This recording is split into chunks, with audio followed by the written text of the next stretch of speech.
¿Cómo quieren que iniciemos? Porque justo yo hablé con Iván y yo le pedí a Iván que precisamente para tener como un enfoque y que la conversación tenga más sentido, porque mira, justo bonito eso que decías, porque ustedes hablan de planificar con sentido. Yo siempre he hablado y cuando creamos Global Football, siempre el core era entrenar con sentido. Yo siempre hablo de entrenar con sentido, porque desafortunadamente justo por la solamente falta de formación y falta de tener personas que te influencien temprano en tu carrera, el entrenamiento es mucho más concebido como un sinónimo de hacer ejercicio, en lugar de una adquisición de un conocimiento. Entonces, para que tengamos acá un poco más sentido, yo le pedí a Iván que me enviase unas preguntas. No sé si usamos esas preguntas como punto de partida, Iván, tú las haces si quieres. Y a partir de cada pregunta creamos una pequeña discusión. De pronto nosotros, ¿qué hago yo, Camilo? Les damos un pequeño enfoque y a raíz de ahí, si surgen nuevas preguntas, las vamos haciendo como a modo de discusión, si les parece bien. Sí, genial. Perfecto, Lucas. Vale. Bueno, cuando pensamos las preguntas con el grupo de estudio, creo que una buena pregunta de apertura es ¿cómo conciben ustedes un proceso juvenil? ¿Qué características debe tener? ¿Qué objetivos debe cumplir? ¿Cómo se lo debe entender? Y a partir de eso ir un poquito comentando entre todos. Vale. Con proceso juvenil te refieres a la etapa de formación, porque nosotros hablamos de categoría juvenil como el rango de edad entre los 17 y los 19 años. ¿Te refieres a todo el proceso de formación de los chicos? Sí, sí, a todo el proceso. Mira, yo acá tuve la suerte de vivir en Australia, primero estudiar mi carrera profesional en Australia, después regresé a Australia porque quería yo jugar un poco más de fútbol y empezar mi proceso de formación. Y en Australia conocí a un grupo de personas holandesas que habían trabajado con Rinus Michels, el director técnico de la federación que llegó a estructurar el fútbol australiano. Se llama Han Berger y él trabajó con Rinus Michels. Y allá lo que hicieron fue muy interesante porque cuando se retira Rinus Michels, después de crear ese fútbol total y la naranja mecánica, él se va para Zeist. Zeist es la ciudad que está en el centro de Holanda, en donde queda el headquarters o la sede de la federación. Y sacan algo que ellos llamaban el Zeist Vision, que era la visión de Zeist. Y cómo a partir de ahí, con conocimiento de fútbol, ellos iban a tener un impacto en el fútbol mundial. Y cuando yo estudié eso y vi que esas personas iban para allá, empaqué maletas y la verdad me fui. Y tuve la suerte de entrar a trabajar con ellos. Y allá fue donde aprendí justo esto que me estás diciendo, porque es lo más importante en ese proceso de formación de jugadores es tener un currículo claro de formación. Ustedes fueron a la universidad, como los estudio. Yo tengo ya dos hijas, una de 6 años que ya va al colegio. Y yo llevo a mi hija y la dejo en el colegio esperando que los profesores que ella tiene en el cole no hagan lo que les dé la gana a cada uno, sino que cada uno de ellos vaya en función de un currículo de formación. Y ese currículo tiene que estar regulado de alguna forma y estructurado por alguien que entienda de educación. En todos los países, seguramente con algún desarrollo, existe un gobierno que regula la educación a través de un ministro de educación en donde todos los colegios tienen que seguir un lineamiento de un currículo. Desafortunadamente eso en el fútbol no pasa. En el fútbol dejamos a nuestros chicos en una escuela de fútbol, asumimos que el entrenador sabe lo que está haciendo, pero cuando entras de este lado de la profesión, te das cuenta que el entrenador, como decíamos, en la mayoría de los casos, ha creado una asociación de entrenamiento no es adquisición de conocimiento, entrenamiento es ejercicio. Entonces, mientras haya un balón, en algunos lugares ni siquiera tiene que haber balón, pero digamos que hoy en día, 2024, mientras haya un balón y los niños estén sudando, entonces todo bien, no hacemos más preguntas. Ignoramos el nivel madurativo del cerebro, entonces cómo puede aprender un jugador y en qué fase está. Y eso, la verdad que es algo que yo no he visto mucho, inclusive cuando llegamos a Europa, porque yo después de estar en Australia viví 6 años en Barcelona, y en Barcelona yo pensaba que todos los clubes tenían claro cómo estructurar un modelo de formación, porque te equivocas y piensas que lo que hace el Barça es la regla, y resulta que lo que hace el Barça es la excepción a la regla. La regla en los clubes, inclusive profesionales, es cada entrenador hace lo que él piensa Y si gana, va por buen camino.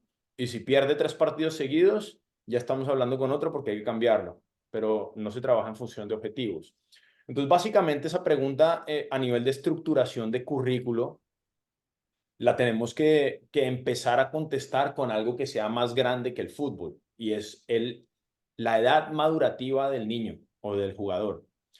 Porque todos los seres humanos respondemos a unas etapas en las que nos vamos desarrollando, principalmente nuestro cerebro.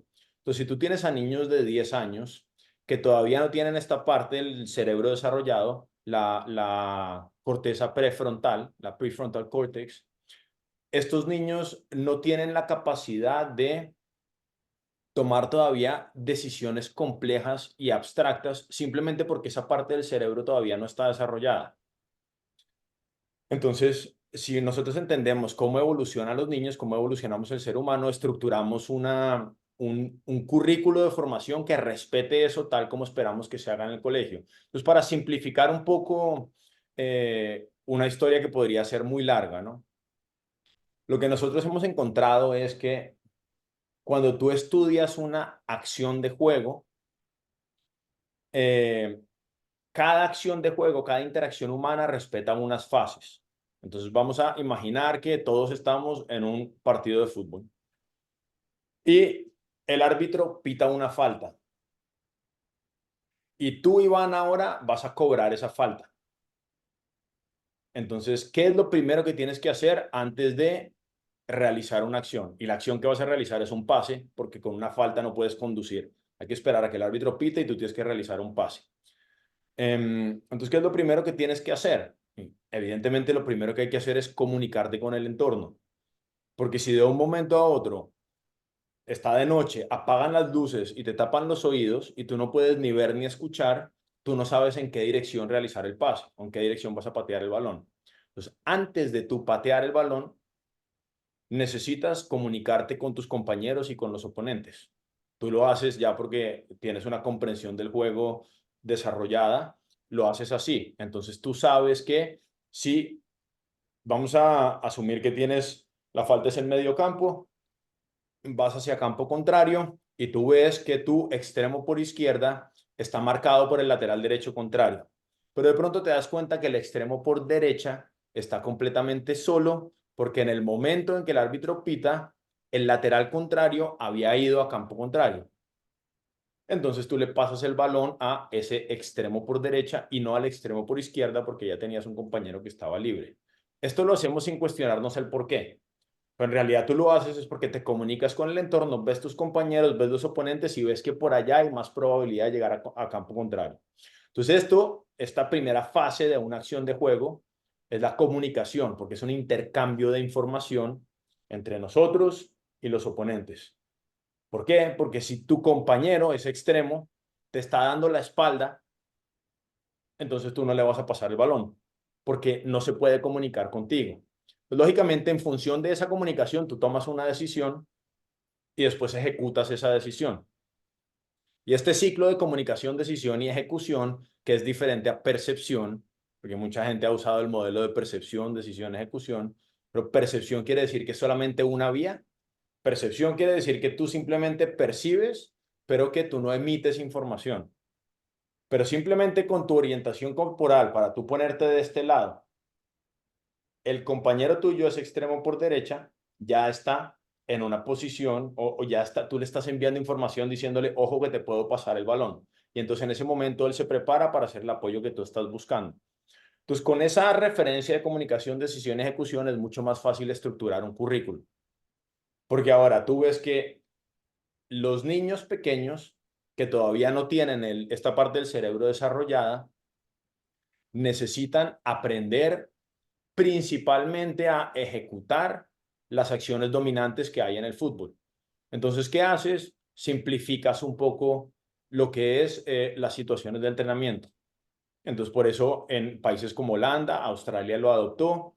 El fútbol de los niños, de los peques, ellos empiezan a jugar organizado a los 4 añitos, pues con los clubes, tienen la categoría de los chiquiticos, y de los 4 a los 6 años juegan fútbol de 4 contra 4. simplemente ellos jugando. ¿Por qué 4 contra 4? Porque la comunicación es muchísimo más simple. Y entonces ellos van a estar en contacto con el balón, como es evidente, y van a ejecutar muchísimo más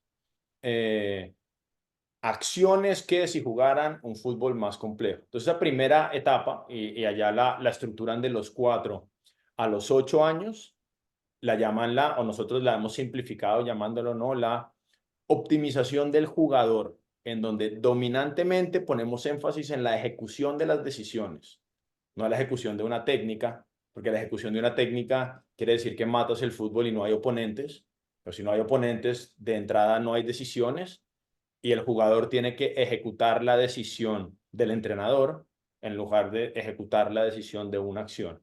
Desde los 4 a los 8 años nos enfocamos en, o la propuesta que han montado ellos es, y es lo más coherente que yo he encontrado, es enfocarse en la ejecución de las decisiones jugando al fútbol. Tú simplemente tienes que identificar cuáles son las acciones más dominantes. Inclusive algo muy similar lo tenía Isaac Guerrero, no sé si lo conocen, pero Isaac fue mano derecha de Paco allá en el Fútbol Club Barcelona, y entonces hablaban de las acciones dominantes, ¿no? O está haciendo énfasis en esta estructura coordinativa de la que habla Paco. Y las acciones dominantes son las que más ocurren en el fútbol. Entonces, básicamente es el control pase, el controlar y pasar el balón, las conducciones y las situaciones de uno contra uno. Pues si nosotros logramos hacer un buen trabajo en esos 4 años, desde los 4 hasta los 8 años, en donde los chicos van realmente teniendo mucha, como dice Víctor Frade, mucha propensión, mucha repetición, muchas situaciones en donde haya control pase en cada sesión de entrenamiento, en donde haya conducciones y en donde haya situaciones de uno contra uno, el cerebro se va a adaptar a aprender a ejecutar estas acciones que van a ser dominantes cuando él crezca en su carrera como jugador. De los 8 a los 12 es lo que llamaríamos el proceso de comprensión del juego o la etapa de comprensión del juego. ¿Por qué? Porque los niños ya van entendiendo que el fútbol no es solo de ellos, sino ellos van creciendo y son capaces de pertenecer a un colectivo. Ahí me enredé un poco, porque estaba recordando el lenguaje que ellos usan. En realidad, de los 4 a los 8 años es lo que ellos llaman introducción al fútbol, con situaciones de juego de estas reducidas. De los 8 a los 12 era lo que te explicaba ahora justo antes, de la ejecución de las decisiones o la etapa de optimización del jugador. De los 12 a los 16 ya el cerebro está más desarrollado y es donde se enfoca en la toma de decisiones o la comprensión del juego. Entonces, si hicimos un buen trabajo de estos 8 a los 12 años, que es donde ya empieza de verdad ese nivel adquisitivo, entonces los chicos ahora, en el momento en que tomen decisiones que sean más complejas, van a poder ejecutarlas.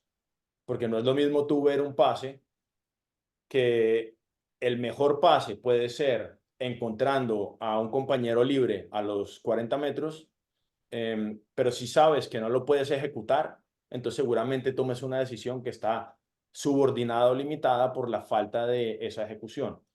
Entonces, aquí es donde han hecho mucho énfasis y Johan Cruyff hizo un aporte muy grande con los juegos de posición. Paco Ciruelo lo ha estructurado muy bien, porque a través de los juegos de posición tú haces que los jugadores tomen decisiones complejas y haya mucha repetición de esas decisiones.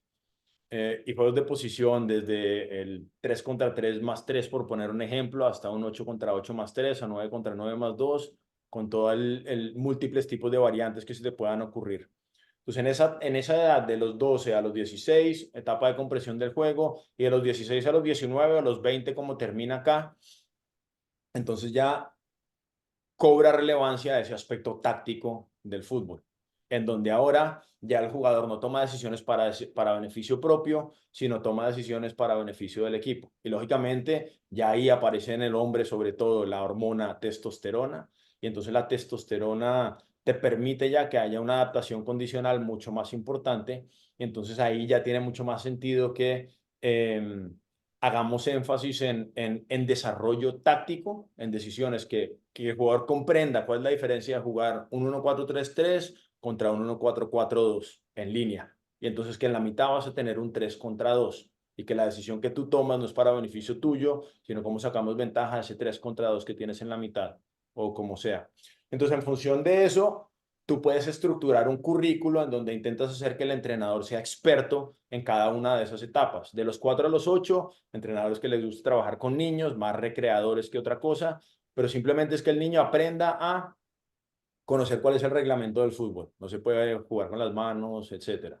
De los 8 a los 12, etapa de optimización jugador, donde dominantemente intentamos ser que aprendan a ejecutar las acciones dominantes. De los 8 a los 12, comprensión del juego. Y de los 12 a los 16, comprensión del juego. Y de los 16 a los 19 a los 20, ya etapa de rendimiento. Y lo que tienes que hacer ahora es intentar encontrar entrenadores que por características naturales sean más cercanos a una que otra etapa. Entonces, Tiago yo lo tengo conmigo en mi cuerpo técnico porque Tiago, yo no conozco a nadie mejor que Tiago en los detalles del juego, en los detalles pequeños. Entonces, si yo estoy viendo fútbol, estoy en una sesión de entrenamiento y estamos en una sesión en donde este día lo vamos a dedicar, por ejemplo, a la optimización del jugador y yo pongo situaciones de uno para uno, porque queremos que el jugador, inclusive en fútbol profesional, sea muy fuerte superando acciones de uno contra uno, yo me doy cuenta que Thiago se acerca al jugador que no puede superar al oponente y le dice, hey, ¿te diste cuenta por qué de los últimos 5 duelos has perdido los 5? Intenta superar y siempre pierde el balón. Y el jugador, no me di cuenta. Y de pronto yo escucho que él dice, pues mira que cuando tú estás enfrentando el duelo, la lateralidad del jugador que enfrentas es muy relevante. Porque si yo estoy apoyado sobre mi pierna derecha, tú me vas a superar acá y yo estoy protegiendo porque yo te quiero enviar allá. Si yo estoy apoyado sobre mi pierna derecha y tú, cuando enfrentas el duelo, intentas irte por allá, yo que estoy defendiendo este duelo, puedo fácilmente usar mi pierna izquierda para desplazarme allá y con el siguiente paso te llevo a donde yo quiero. Entonces, lo que tienes que hacer es cuando enfrentas ese duelo, date cuenta de en dónde tiene el jugador que enfrentas el peso apoyado.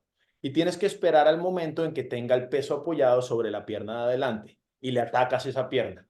Entonces tú y yo enfrentamos un duelo, yo estoy protegiendo este espacio, pero en el momento que yo pongo mi peso sobre la pierna de adelante, tú me atacas esa pierna y te intentas ir por el lado donde yo estoy protegiendo esa pierna. Entonces, ¿qué va a pasar desde mi perspectiva? Defensor, jugador sin balón. Yo en el momento que te vas para allá, yo no puedo intentar bloquear el balón o interceptarlo con la pierna en donde tengo el peso del cuerpo apoyado, porque si no me caigo. Entonces yo necesito traer mi peso atrás para poder levantar la pierna y poder intentar interceptar allá. Y en ese momento tú ganas el segundo que necesitas para superar por allá. Si esta información no se la damos al jugador, y podríamos hablar de miles de detalles, ese jugador de pronto nunca se va a dar cuenta. Y esto es lo que los jugadores cracks, nivel Andrés Iniesta, Leo Messi, jugadores que son ofensivos y comprenden el juego del fútbol, se dan cuenta de estos detalles. Pues estos son los detalles en donde si yo tengo a Thiago trabajando el fútbol formativo, yo lo pongo a que él dirija, sea como el líder de esa etapa de los 12 a los 16 años, porque si soy capaz de que él enseñe 20 detalles de estos, los jugadores cuando pasen a la etapa de rendimiento van a tener muchísima más comprensión sobre lo que es el juego del fútbol. Y así estructuramos nosotros un poquito lo que es el currículo de formación. Una respuesta muy larga, una pregunta que relativamente es sencilla, pero por lo menos intento pintar un poquito de marco teórico. No, perfecto, Lucas. Y qué bueno escucharte un poco este proceso que vos comentás que se realizó en Australia.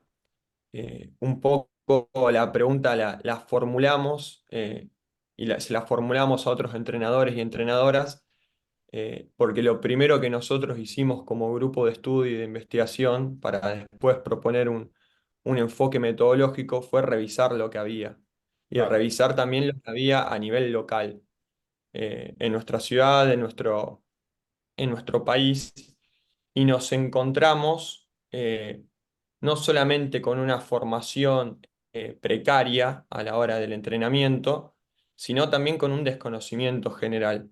Eh, Esto es una opinión propia, pero creo que estamos en un momento de sobreanálisis, de sobre desarticulación y también el entrenamiento, por lo menos a nivel local donde nosotros habitamos como grupo y como entrenadores, lo está sufriendo. Eh, Sobreénfasis de entrenamientos analíticos, eh, repetición de tareas o repetición de gestos por el simple hecho de repetir y que por el simple hecho de repetir uno mejora. eh, Sobredosis de información también en etapas que tal vez el jugador, como vos bien mencionabas en una etapa inicial, eh, lo mejor que puede hacer es aprender jugando y aprender en un contexto. Como vos decías, si no hay rivales, eh, no hay decisión.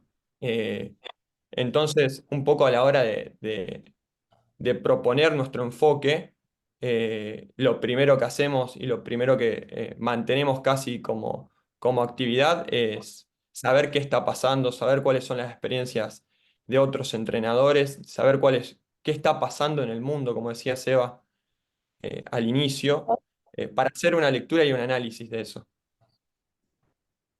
100%. Sí, Seba. Tú mencionabas algo ahora, Iván, que es un debate que la verdad es un debate sin sentido, porque es un debate subjetivo. Seguramente les pasa a ustedes y de allá viene muchísimo, porque aquí ha venido mucho entrenador del sur, de Argentina y de Uruguay, con respecto a esta situación de cómo enfrentar el entrenamiento, si hacerlo de manera analítica o hacerlo de manera, llamémosla, sistémica o simplemente que respete las características del juego. Y la razón por la que digo que ese debate se mantiene de manera subjetiva es porque cada uno lo enfrenta desde su opinión. Yo creo que se debería ser así. Yo creo que se debería ser así. Y aquí, si estamos todos nosotros y vamos a decir que quién es la mujer más bonita del mundo, no vamos a llegar nunca a un acuerdo. Porque a algunos les gustan las morenas, a otros les gustan las rubias, a otros les gustan las pelirrojas. Entonces, si el debate siempre es subjetivo, es imposible llegar a un acuerdo. La pregunta fundamental es, cómo evolucionó el ser humano, cómo el ser humano adquirió competencias. Y la respuesta evidentemente es, si uno estudia un poquito sobre la evolución de la especie humana, a mí Víctor Frade me lo dijo, yo tuve dos charlas fascinantes con Víctor Frade, que Tiago pues lo conoce y el que lo conozca sabe que es así. Si a él le suena la flauta contigo, es imposible terminar la conversación. Iniciamos a las 10 de la mañana y nos sacaron de la cafetería de la universidad a las 6 de la tarde, 2 días seguidos. La señora del aseo, profesor, por favor. En esas horas, ese señor no se paró a tomarse un vaso de agua. Increíble, increíble. Y una de las cosas que él me dice es, Lucas, el ser humano evolucionó del Australopithecus al Homo sapiens, algo así. ¿Sí o no? ¿Sí o no? ¿Verdad o mentira? Y yo le digo, pues no sé, creo que sí. Y él me dice, ¿y quién fue el entrenador? Y tiene toda la razón, porque cuando nuestros ancestros iban adquiriendo competencias, no había uno de ellos sentado explicándole al otro, no, no, pero pará, tienes que coger el palito así y el otro lo tienes que ir a cortar para hacerle así. No había nadie explicando. Ellos adquirían competencias para cazar y para sobrevivir haciendo. Y en el función del hacer, tú vas corrigiendo y vas viendo qué es más eficiente y qué es menos eficiente. Y si nosotros simplemente nos damos cuenta de eso, este debate de, primero, hay que desarrollar una gran base técnica en donde nos tiramos el balón así con la mano y borde interno y mano y empeine y mano y para después poder controlar y pasar el balón, no tiene ningún sentido, porque nuestra especie no evolucionó así. Nuestra especie evolucionó haciendo. Y desde ahí tú puedes tener un apoyo muchísimo más fundamentado para construir teoría o una metodología basada en fundamentos teóricos usando principios de la evolución. Yo quería decir una cosita del inicio de Lucas, porque me parece que ahí ya no va como integrando en las visiones. Algunas van a ser muy parecidas, por ahí en otras no. Pero, Lucas, dijiste algo con respecto al estudio de la acción y cómo sucede la acción y los procesos decisionales. y para nosotros es fundamental, eso creo que lo compartimos todos acá en el grupo, que en definitiva todo lo que hacemos como entrenadores, con la currícula, con la planificación, con las sesiones, con el diseño de las ejercitaciones, apunta al mismo lugar que es al proceso decisional y su mejora, su adaptabilidad en el tiempo. Entonces, como que todo parte de saber cómo eso sucede, el proceso de decisión-acción, o decisional, vamos a llamarlo así, y todo lo que hacemos va al mismo lugar. O sea, en definitiva, toda la formación del futbolista es para que pueda tomar mejores y decisiones más eficientes. Inclusive la preparación física clásica podría decir, bueno, ¿para qué mejoro la fuerza de pierna? ¿No? ¿Para qué hago una sentadilla? Bueno, también es para que eso de alguna manera se transfiera a una buena decisión Claro. o a una decisión que vaya a ser eficaz. Entonces ahí coincidimos, quería recalcar esto porque arrancaste por ahí y me pareció interesante esta cuestión, ¿no? Bueno, una de las cosas, sobre todo en estos estudios que vos referenciabas, de la psicología del deporte y las neurociencias del deporte y la neurobiología del aprendizaje, es, bueno, a ver cómo alguien decide por qué hace una cosa en un momento y no en otra, por qué salió a marcar en este momento y no en otro. Ahí está el punto. Primero es, bueno, ¿qué sucede acá? Y encima no hay una explicación, hay varias explicaciones. Vos diste una de ellas, hay otras. A partir de ahí, vamos a estudiar cómo sucede el proceso. Claro. Una vez que lo estudiamos y adherimos a una de las formas de las explicaciones, porque no somos grandes científicos ni nos dedicamos a eso, pero sí nos puede gustar una más que otra.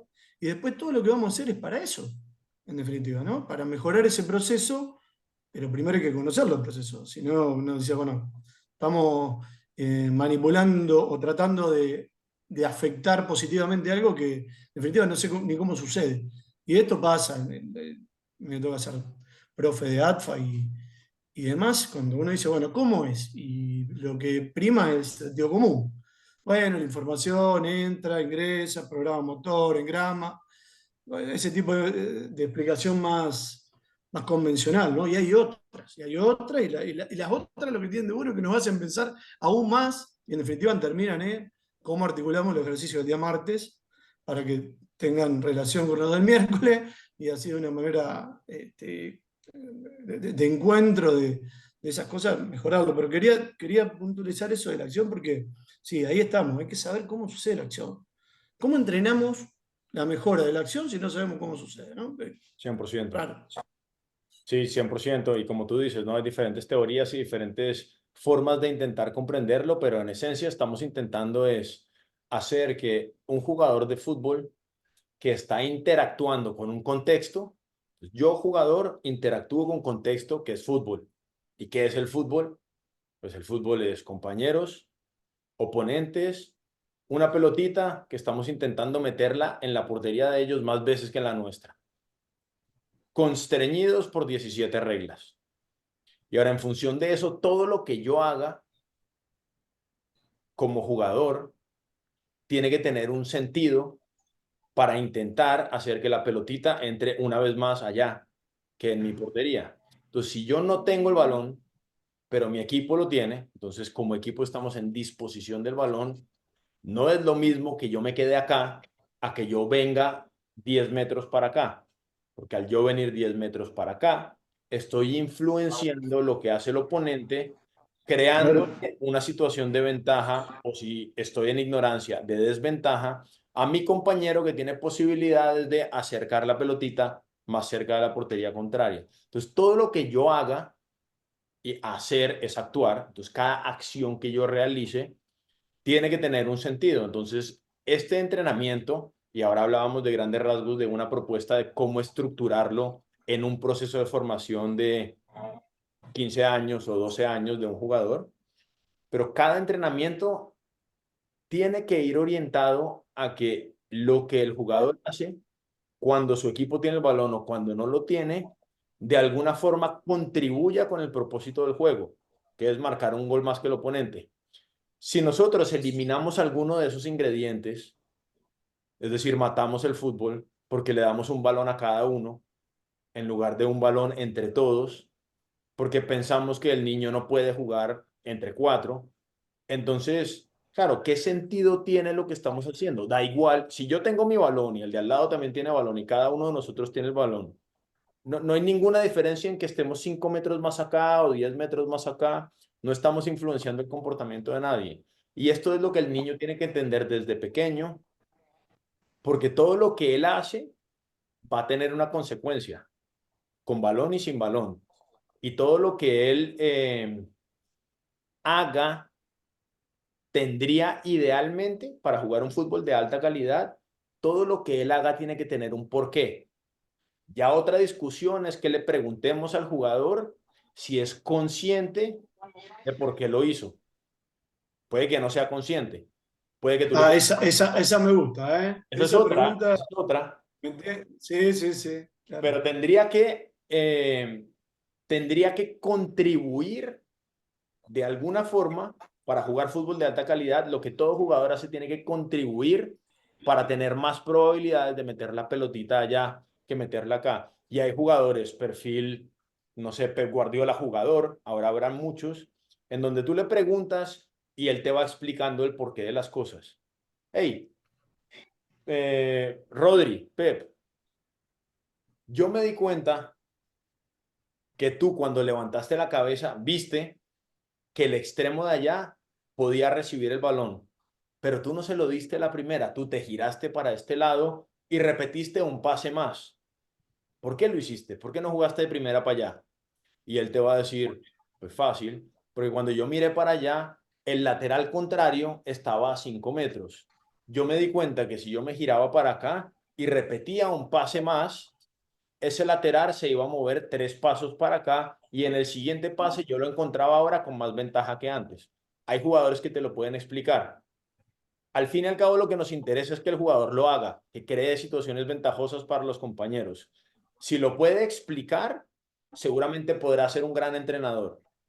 Pero si no lo puede explicar, como jugador lo que nos interesa es que lo haga. Cada cosa que él hace, la haga intentando generar situaciones de ventaja. Y ahí entonces entramos nosotros los entrenadores, en donde en las situaciones de entreno que creamos, tenemos que intentar hacer que el entrenamiento tenga suficiente sentido para nuestros jugadores, para que ellos al final salgan y digan, hey, ahora entienda un poquito mejor cómo lograr esto, o cómo lograr recuperar el balón, o cómo lograr proteger una situación de desventaja, o cómo lograr sacar ventaja de una situación que parecía que no era tan favorable.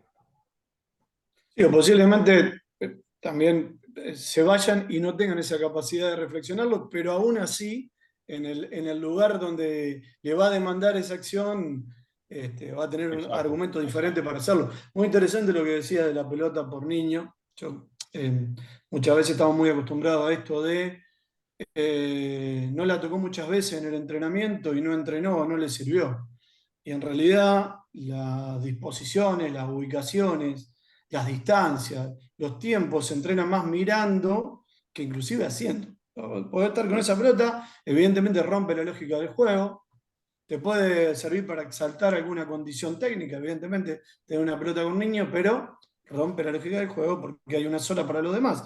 El otro día escuchaba esto de como no la tocó muchas veces en el entrenamiento, no le sirvió. Bueno, posiblemente no sea así, ¿no? Porque hay un montón de cuestiones que están pasando en ese juego, que más allá de intervenir o no con pelota, lo están llevando a ubicarse en la distancia necesaria con el rival, con el compañero.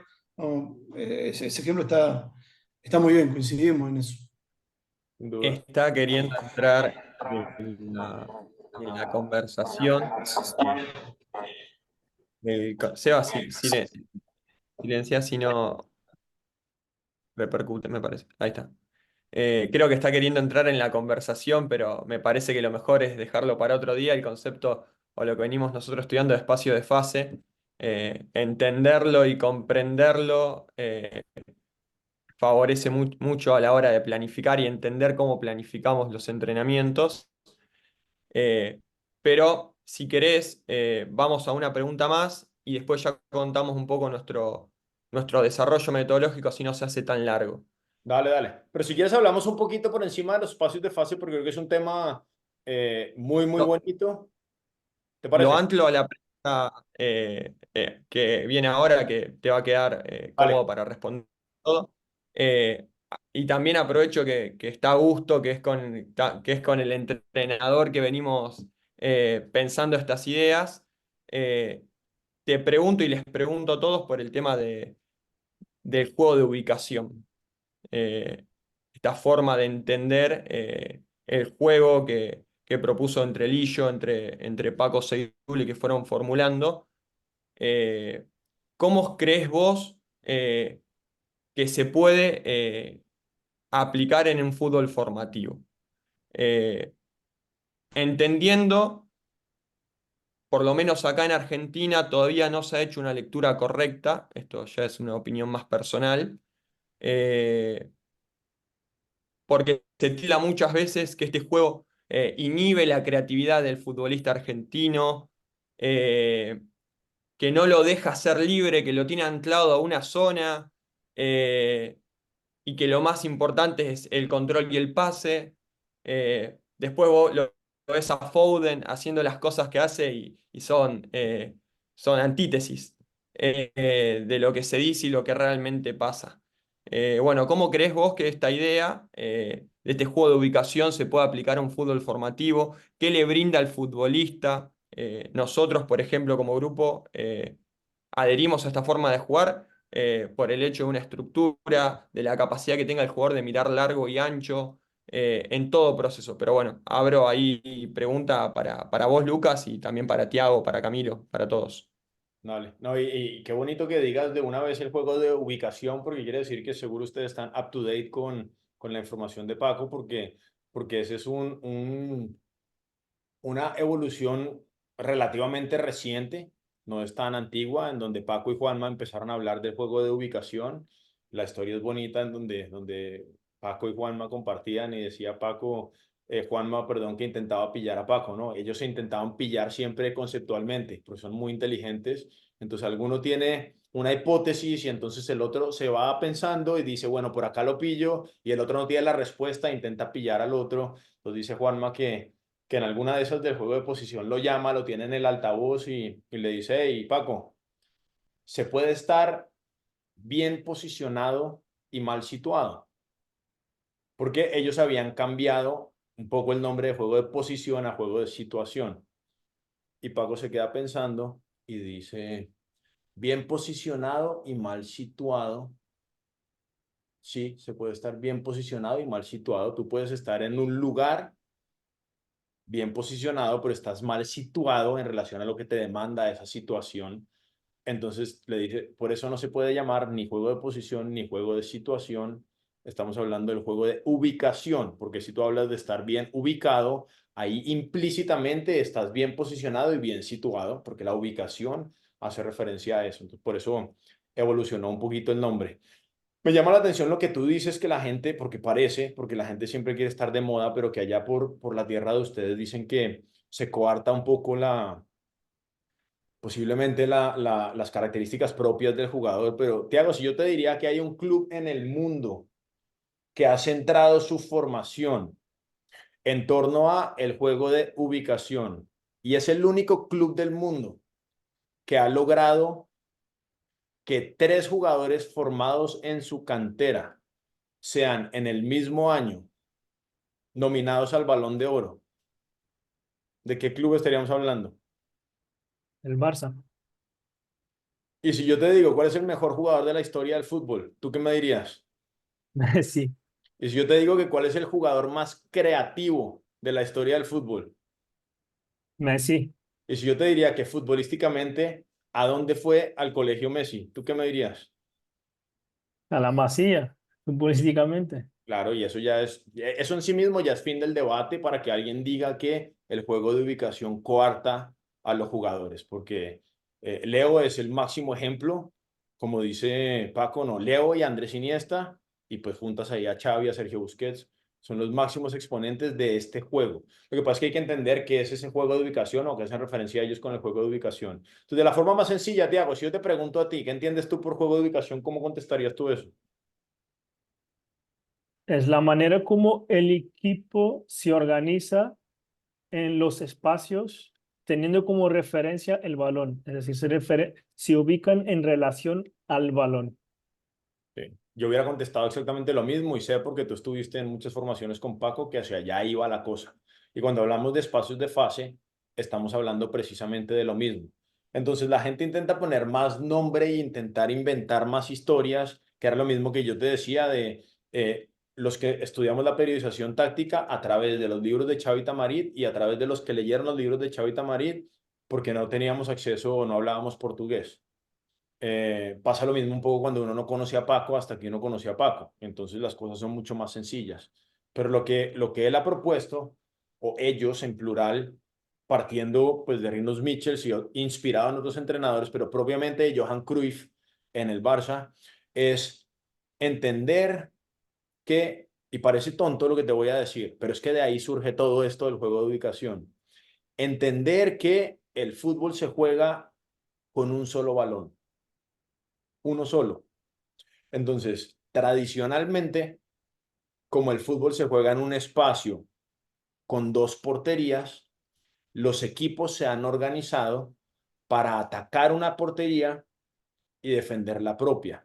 Entonces, tu organización espacial, cómo te distribuyes en el campo, la táctica, que como Paco nos cuenta, proviene altamente influenciada de los ingleses, que fueron los que, al parecer, crearon una estructura reglamentaria en torno al juego y por eso dicen que lo inventaron. Eh, como cultura, ellos pues eran el Imperio Británico y estaban muy acostumbrados a la guerra. Entonces, cuando el fútbol se desarrolla ya, el lenguaje de guerra se traduce o se copia en el mundo del fútbol para intentar comunicarse. Y el fútbol, como dice Paco, desafortunadamente todavía no tiene un lenguaje propio. Así hay entrenadores, me incluyo, que intentamos hablar con un lenguaje propio de fútbol, intentando omitir un poco ese concepto de bélico, de guerra. Pero básicamente ellos lo interpretaban como aquí hay una portería y aquí hay otra y nosotros tenemos que ir a conquistar esa portería, entonces nos organizamos por líneas predeterminadas, 4-4-2 o 5-4-1 o lo que sea. Como decía Tiago, como decía Paco, o nos enseñaba Paco, es y Johan, como el fútbol se juega con un solo balón, si el equipo contrario se organiza por líneas y tú te distribuyes espacialmente, te ubicas en torno a este balón y vas avanzando con ese balón por donde sea que el balón vaya, siempre vas a tener situaciones de ventaja, sobre todo numérica. Porque si estás enfrentando la última línea del equipo contrario y el equipo contrario tiene 5 en esa última línea, como tú te ubicas en torno a ese balón, tú vas a llegar allá a enfrentar, no sé, situaciones de 9 jugadores alrededor del balón, ubicados en espacios clave para sacar ventaja de esa última línea. O si el balón está enfrentando a la línea de la mitad, siempre vas a tener situaciones de ventaja.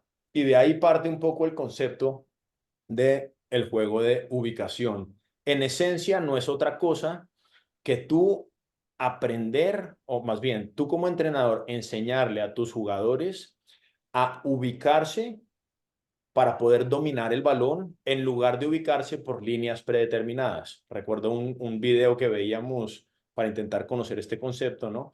Una situación de juego en un Barça Madrid, en donde después de una situación de córner o algo así, el balón queda en el campo del Barça. Sergio Ramos, que había subido al córner, está a unos 5 metros para poder intentar ir a recuperar ese balón, pero como él pertenece a una línea que no es la de los atacantes, sino es la de los defensores, ignora completamente el balón y se va corriendo para atrás para equilibrar su línea, porque él ha sido educado para ubicarse por líneas, mientras que los jugadores del Barça han sido educados para reorganizarse en torno al balón, independiente de cuál sea el jugador que está ahí. Entonces, Pep lo ha ido evolucionando y ahora estas temporadas recientes, la última y esta en curso, es muy bonito ver de qué juega John Stones.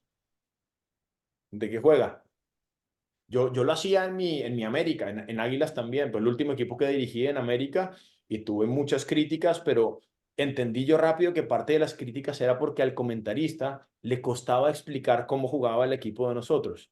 Pues teníamos un chico de 18 años que nunca había jugado fútbol profesional y en un partido nos quedamos sin lateral derecho, los laterales derechos estaban lesionados y el chico ha jugado siempre de mediocampista en la mitad, un jugador muy parecido a Xavi Hernández en su juego.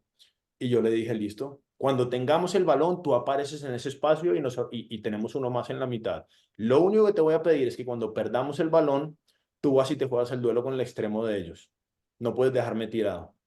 Y el equipo empezó a jugar así, jugamos con él y después de eso jugó, creo que fue el jugador que más minutos tuvo después del portero titular.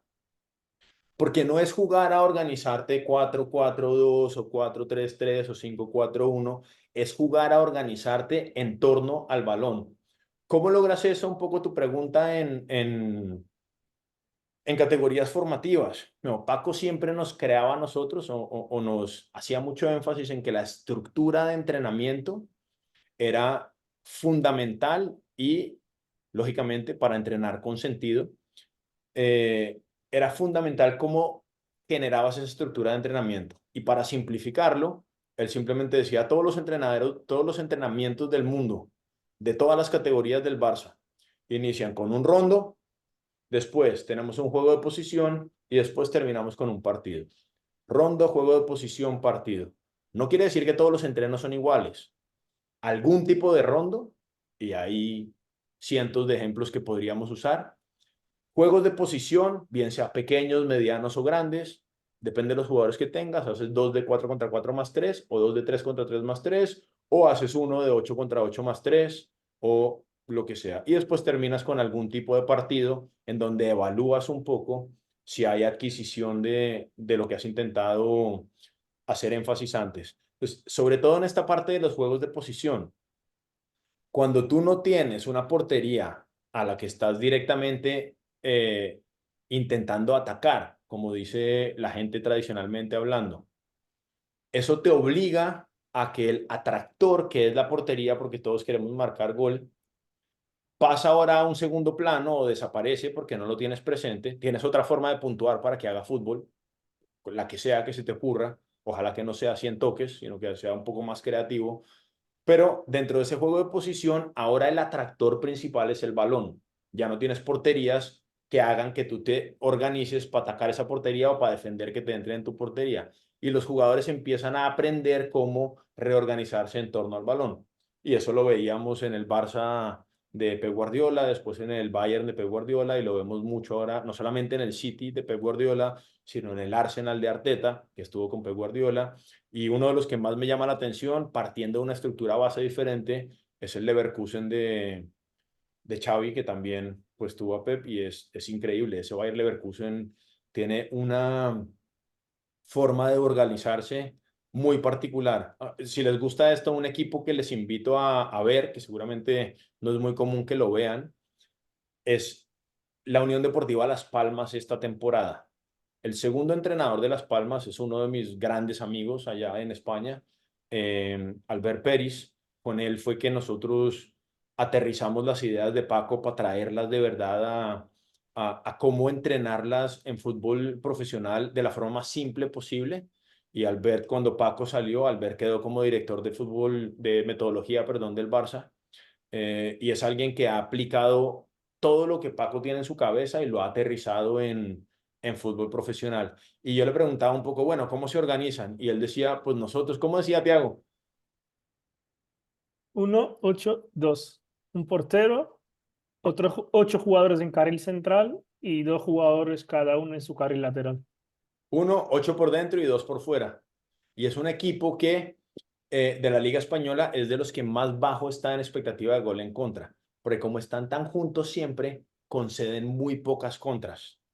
Muy diferente a, por ejemplo, el Brighton de Servi, que me encanta, pero es un equipo que es muchísimo más vertical, va muchísimo más rápido hacia adelante y podríamos decir que el jugar a conformar espacios de fase no es tan seirulista o tan cruifista, porque precisamente van tan rápido para adelante que no dan tiempo a que todos viajen juntos y entonces muchas veces quedan expuestos a situaciones de contra y pueden ganarte un partido 4-1, 4-3, como algún día se comen 4-5 también.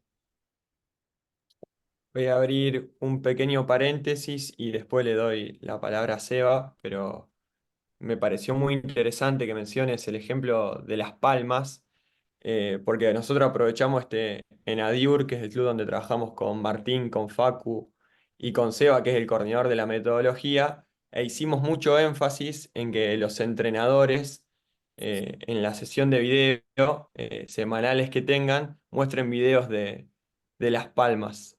Conseguimos ahí mediante un contacto partidos con con la cámara táctica de ese equipo de esta temporada.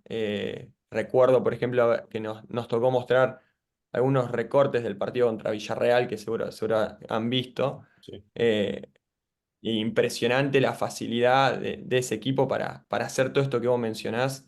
Y también que nos sirva a nosotros como una herramienta para acercar más el mensaje que queremos en el club donde trabajamos. Seba, me voy a salir un poco del orden, pero quiero aprovechar ahora que mencioné esto del video para preguntarlo y después si querés ya pasamos 100% al enfoque a nuestra propuesta y aprovechar que está Camilo, sobre todo Tiago y Lucas, ni hablar a vos, para preguntarte un poco sobre el uso del video a la hora de transferir esta idea de juego que en tu experiencia, no solamente a nivel profesional, sino también cuando te tocó en Atlético Nacional, en las juveniles de Atlético Nacional, llevarlo a cabo. Arranco por lo del video, ¿te parece? Sí, pues mira, justo cae como anillo al dedo porque Camilo cuando yo llegué a Atlético Nacional, él estaba en divisiones menores, ya en Atlético Nacional. Después yo lo traje a trabajar conmigo en mi cuerpo técnico. Él también es preparador físico, pues entrenador asistente, pero preparador físico para que nos entendamos. Y estuvo conmigo esos 2 años en categoría sub-17, sub-20 en Atlético Nacional.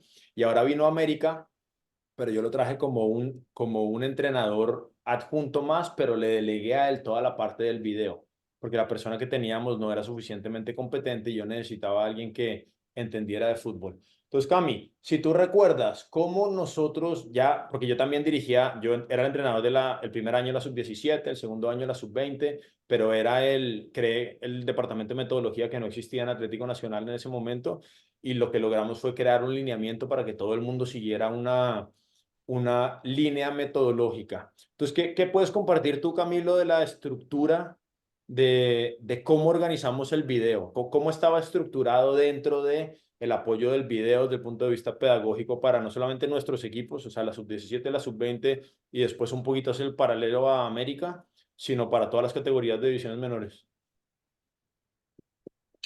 Bueno, no, buenas noches para todos. Hablando del tema del video, Lucas, y acá todos los presentes, como tú decías, era una herramienta que servía mucho para los jugadores, para aterrizar todas esas ideas, evaluar objetivamente lo que pasó en el partido. Entonces, normalmente se usaba en dos momentos el tema del video. Previo a partido, ¿cierto? Donde mostrábamos información con respecto a el oponente, por ejemplo. Eh, Confirmar hipótesis que teníamos sobre el oponente con respecto a divisiones menores. Había muy poca información de los oponentes. Entonces lo que hacíamos era mostrábamos aspectos a mejorar del equipo, por ejemplo, con balón, sin balón, o cosas que veníamos haciendo bien. Entonces era una herramienta para mostrarle al jugador realmente lo que sucedía en el entrenamiento o en la evaluación de los partidos que ya habíamos jugado. Eh, y también lo usábamos, por ejemplo, en el Atlético Nacional posterior al partido. Entonces, día, por ejemplo, +2, donde evaluábamos lo que había sido el rendimiento del equipo durante ese partido, por ejemplo. Entonces, ahí era una herramienta que usábamos mucho para que el jugador se hiciese mucho más consciente de, por ejemplo, sus ubicaciones, por ejemplo, sus trayectorias, por ejemplo, cuando el equipo no tenía la pelota dentro de esa intención del equipo, qué queríamos hacer, y ahí le mostrábamos al jugador y como tal al equipo para afianzar esa comprensión, para que los chicos no hicieran únicamente, como decía Luca, lo que el entrenador les dice, sino que realmente ellos comprendieran el por qué hacer las cosas en función de lo que queremos como equipo. Ahora, por ejemplo, en fútbol profesional, lo que hacíamos, como les decía, se usaban dos momentos, también con ese fin de que los jugadores comprendieran, hacer los partícipes de ese proceso de aprendizaje, y era una sesión de video para evaluar el partido, para que los muchachos vieran realmente qué fue lo que sucedió en el partido, dentro de todo ese contenido de fútbol, identificar un problema muy claro que hayamos, por ejemplo, tenido dentro de ese partido y ahí hacíamos el foco. Por ejemplo, si en ese partido fue muy difícil como equipo el cómo nos organizábamos para evitar que nos marcaran dentro del recuperar en campo contrario, entonces le ayudábamos mucho con esa información de las ubicaciones, de la trayectoria, hacíamos preguntas, sesiones que fueran muy cortas con respecto a tiempo, muy claras en la información, pero que además después de eso las pudiéramos salir a aplicar. Porque claro, el jugador le preguntas, lo haces evaluar, lo haces pensar, pero que sea fundamental que luego vaya al campo y lo aplique, ¿cierto? Y ya sesión -1, la evaluación del oponente, mostrar un poco de o anticiparnos dentro del comportamiento general del oponente, lo que normalmente viene haciendo, y mostrarle a los chicos para que el plan estuviera muy claro con respecto, por ejemplo, a cómo intentar crear ocasiones o cómo intentar ganar un partido cuando tenemos la pelota, por ejemplo. Aquí te voy a meter un matiz que de pronto les puede ser útiles como idea a ustedes por allá, Iván, y es en etapa de rendimiento, es decir, de 16 años para arriba. Lo que nosotros intentamos hacer es que, y esto gracias a Paco Seirulo, Paco nos decía que el entrenamiento significativo o el entrenar con sentido tenía que respetar unas características. Y él decía que tenía que haber una práctica, es decir, entrenar masiva. ¿Lo recuerdas, Tiago? Práctica masiva, en Cívica, especificidad y específica, con continuidad. con variabilidad y continuidad. Sí, Ya tiene que variabilidad. cumplir estos requisitos. Una práctica específica, masiva, con variabilidad y continuidad. Y es evidente, tiene que ser específica del juego del fútbol, tiene que ser variable y tiene que tener continuidad en el tiempo. Pero entonces, ¿qué quiere decir específica? Pues lógicamente que sea fútbol, pero tiene que ir más allá en esta etapa de rendimiento. Pues lo que nosotros hacemos, inclusive yo lo hice en Atlético Nacional, yo creé un reporte post partido que todos los entrenadores debían rellenar al terminar el partido. Entonces, y estaba predestinado, entonces el reporte era muy sencillo. Primera parte, segunda parte, estructura de nuestro equipo como punto de partida y estructura del equipo contrario, para que el jugador entienda que si yo juego con un 1-4-3-3 y me enfrento a un 1-4-4-2, simplemente por esa repartición espacial van a haber unos espacios, unos lugares en donde vamos a tener unas ventajas y otros donde vamos a tener desventaja. Si yo me enfrento a un 1-4-4-2 en rombo, salir por la mitad va a ser muy difícil, porque van a haber dos puntas contra mis dos centrales y en la mitad ellos van a tener 4 contra 3, porque ellos tienen medio centro interiores y media punta y yo solo tengo medio centro interiores. Pero ¿qué va a pasar? Mis dos laterales van a quedar solos, porque ellos no tienen extremos. Entonces los entrenadores tienen que empezar a educarse en estas cosas. Y como resumen, ellos tenían que decidir cuál había sido el principal problema que habían enfrentado en ese partido. Y el problema era en relación a nuestra idea de juego. Entonces, para resumirles la idea de juego, los equipos queríamos que salieran jugando, construyeran el juego de atrás, que progresaran juntos, que acumularan al rival en un espacio o en una zona o carril para intentar progresar por la otra y que cuando llegaban al área contraria no estuvieran ahí, sino que aparecieran en el momento oportuno. Y sin balón, otros ítems, ¿no? Intentar evitar salida limpia, que no salieran ellos cómodos. Si no podíamos evitar la salida limpia, recuperar en campo contrario. Si no, evitar progresión. Y por último, si no podíamos evitar finalización. Entonces, de estos ítems, algo había fallado. El entrenador tenía, muchas veces muchas cosas fallan, pero como yo no puedo arreglar todo al mismo tiempo, el entrenador tenía que elegir cuál había sido el principal problema. Pues el principal problema había sido no logramos salir jugando, entonces pues no pudimos dominar el juego, por ejemplo. Entonces, esto te lo digo porque dentro de la siguiente semana de entrenamiento, que semana podría ser de 3 días porque compites a los 3 días, o podría ser de 8 porque el siguiente partido es a los 8 días, todos esos entrenamientos iban a ir orientados a solucionar ese único problema, el cómo vamos a salir jugando. No todas las sesiones son iguales, pero vamos a intentar solucionar ese único problema. ¿Por qué? Porque Paco decía práctica masiva específica, es decir, específica para solucionar este problema y que sea con variabilidad y que tenga continuidad. Un entrenador no alcanza a solucionar todo en una sesión de entrenamiento. Entonces Paco decía cuando encuentres un problema, dedícale 2 a 3 semanas a ese mismo problema para que el equipo tenga tiempo de aprenderlo. Porque tú como entrenador lo ves, pero los jugadores no logran hacerlo. Entonces, ¿qué hacíamos nosotros y por qué te lo digo dentro del contexto del video? Porque nosotros lo que mostrábamos en el video, en la sesión +1 que decía Camilo, que puede ser la +1 o la +2, depende si descansábamos o no, íbamos a dejar muy claro cuál había sido el problema. Entonces los chicos ya estábamos influenciando su inconsciente para saber qué era lo que íbamos a entrenar durante la semana, qué íbamos a intentar solucionar. Y en la sesión -1 íbamos, si teníamos algo de información del oponente, a mostrarles, por ejemplo, en relación al salir jugando, cómo ese equipo contrario nos iba a presionar. En etapas de formación es posible que te enfrentaras a un equipo que no te va a presionar, pero como el objetivo es que los jugadores aprendan a solucionar este problema, aún así poníamos incidencia dentro de eso que queríamos que el equipo mejore a largo plazo. Allá hicimos un experimento que es de lo mejor que hemos hecho nosotros en fútbol formativo. Y fue, nosotros nos reuníamos como staff rápido, anticipábamos cuál creíamos que había sido después del partido, terminó el partido, cuál creíamos que los chicos iban a bañar, después lo juntábamos rápido y decíamos, listo, nosotros creemos que el problema fue el salir jugando. Entonces, sin decirles nada a ellos, cogíamos a los centrales y el mediocentro y les decíamos, ustedes preparan el video para mañana, o si mañana descansábamos, ustedes preparan el video para el lunes y lo organizan con el analista. En Nacional grabábamos todos los entrenos y todos los partidos. Y en la sesión +1, los jugadores venían y le presentaban a sus compañeros las conclusiones de ellos de por qué había pasado lo que había pasado en el partido. Y al principio te imaginarás, se paran ellos, no saben qué decir, no saben qué hablar, pero un mes después, las conversaciones de fútbol que teníamos con esos chicos, el 80% de esa generación hoy está en Atlético Nacional o fuera, porque hoy Brian Palacios fue transferido por 3 millones a Brasil. ¿A dónde fue? Atlético Mineiro. Mineiro. John Solís fue vendido por 6 millones al Girona. Oscar Perea va a ser el siguiente que va a ser vendido seguramente al City Football Club también por 8 millones o algo así. Y son jugadores que si tú les preguntas sobre el juego del fútbol, ellos te pueden explicar muchas de las cosas que pasan y por qué hacen lo que hacen. Y yo no tengo ninguna duda que nosotros como entrenadores influimos, porque nos encanta esto de la táctica y sobre todo los detalles del juego, pero mucho de eso viene porque ellos tenían que hacer sus sesiones, ellos prepararlas, ellos sabían que nosotros no los dejábamos escapar, yo no los dejaba escapar. Al principio no tenían nada que decir, nos quedábamos 30 minutos en silencio con 3 chicos parados enfrente del televisor.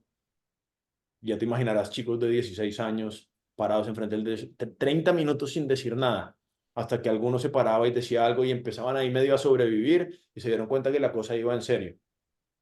Entonces, la herramienta del video es extremadamente importante para que el jugador lo tenga como feedback, en donde él se puede ver y en donde él puede ser cómo realizar acciones competentes.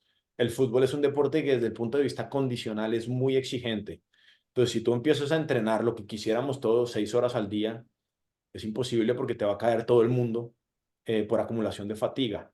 Entonces, el video te permite a ti acceder a un vehículo en donde estás entrenando verdaderamente el cerebro del jugador, si lo haces bien, si sabes pedagógicamente cómo llevarlo para que el jugador encuentre respuestas. Y un pequeño tip es, inclusive con los profesionales, todas mis sesiones de video empiezan con, buenos días, estamos todos sentados en América, 8 de la mañana, equipo profesional. Y yo pongo un clip sin decir nada más. Lo dejo correr y ese clip dura 30 segundos a 1 minuto. Y les pregunto, ¿qué vieron? Yo nunca, nunca, nunca, y dicen nunca digas nunca, pues este es uno de los únicos nunca que yo tengo. Yo nunca empiezo diciendo, es que en este partido hicimos bla, bla, bla, bla, bla, y les cuento todo lo mal que hicimos antes de que ellos lo vean. Porque eso no permite que el jugador de verdad comprenda lo que está pasando. Entonces yo pongo el video pasa y les digo, ¿qué vieron? Normalmente los jugadores, inclusive en fútbol profesional, a veces los chicos te dicen más, pero en fútbol profesional tienen miedo ellos a equivocarse y a quedar mal con sus compañeros. Yo no los dejo escapar. Entonces digo, listo, no vieron nada, vuelvo y lo pongo otra vez, segunda vez. Camilo, dale play. ¿Qué vieron? Nada. Tercera vez, Camilo, dale play. Y entonces yo ya pregunto a un jugador, Adriancho o Cardona, ¿qué viste? No, profeta, y sale con cualquier chorrada. Y yo ya ahí, después de eso, lo ayudo. Y después de que esto pasa 3 veces, ellos ya saben que se preparan para lo que va a venir en el video.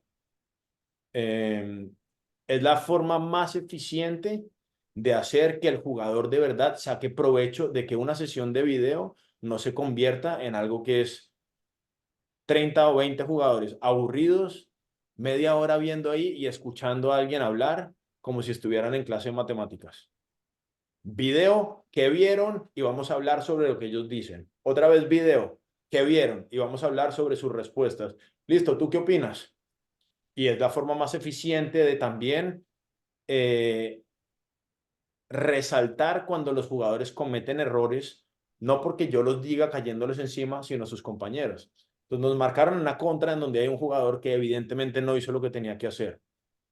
Entonces yo nunca voy de frente. Digamos que Thiago la cagó porque dejó a su par solo, porque se quedó mirando para otro lado. Todos sabemos lo que Thiago tiene que hacer y no lo hizo.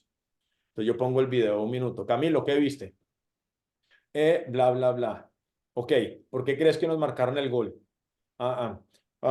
¿Te diste cuenta por qué el extremo de ellos aparece solo? Sí, ¿por qué? No, es que Thiago se quedó y no estaba haciendo. Yo no estaba hablando con Thiago, entonces Thiago no tiene ninguna posibilidad de defenderse. Thiago, no, pero es que no, porque a mí no me interesa tener esa conversación con Thiago. ¿Por qué? Porque no es personal. Yo no estoy intentando cuestionar a Thiago en frente de nadie. Si yo tengo algo personal para decirle a Thiago, lo llamo a mi oficina y lo hablamos los dos en la oficina. Pero esto se trata de que gracias al error de Thiago, todo el equipo aprenda. Todos aprendamos qué era lo que había que hacer. Entonces yo tengo la conversación con Camilo. Camilo, ¿y entonces qué crees que Thiago debería haber hecho?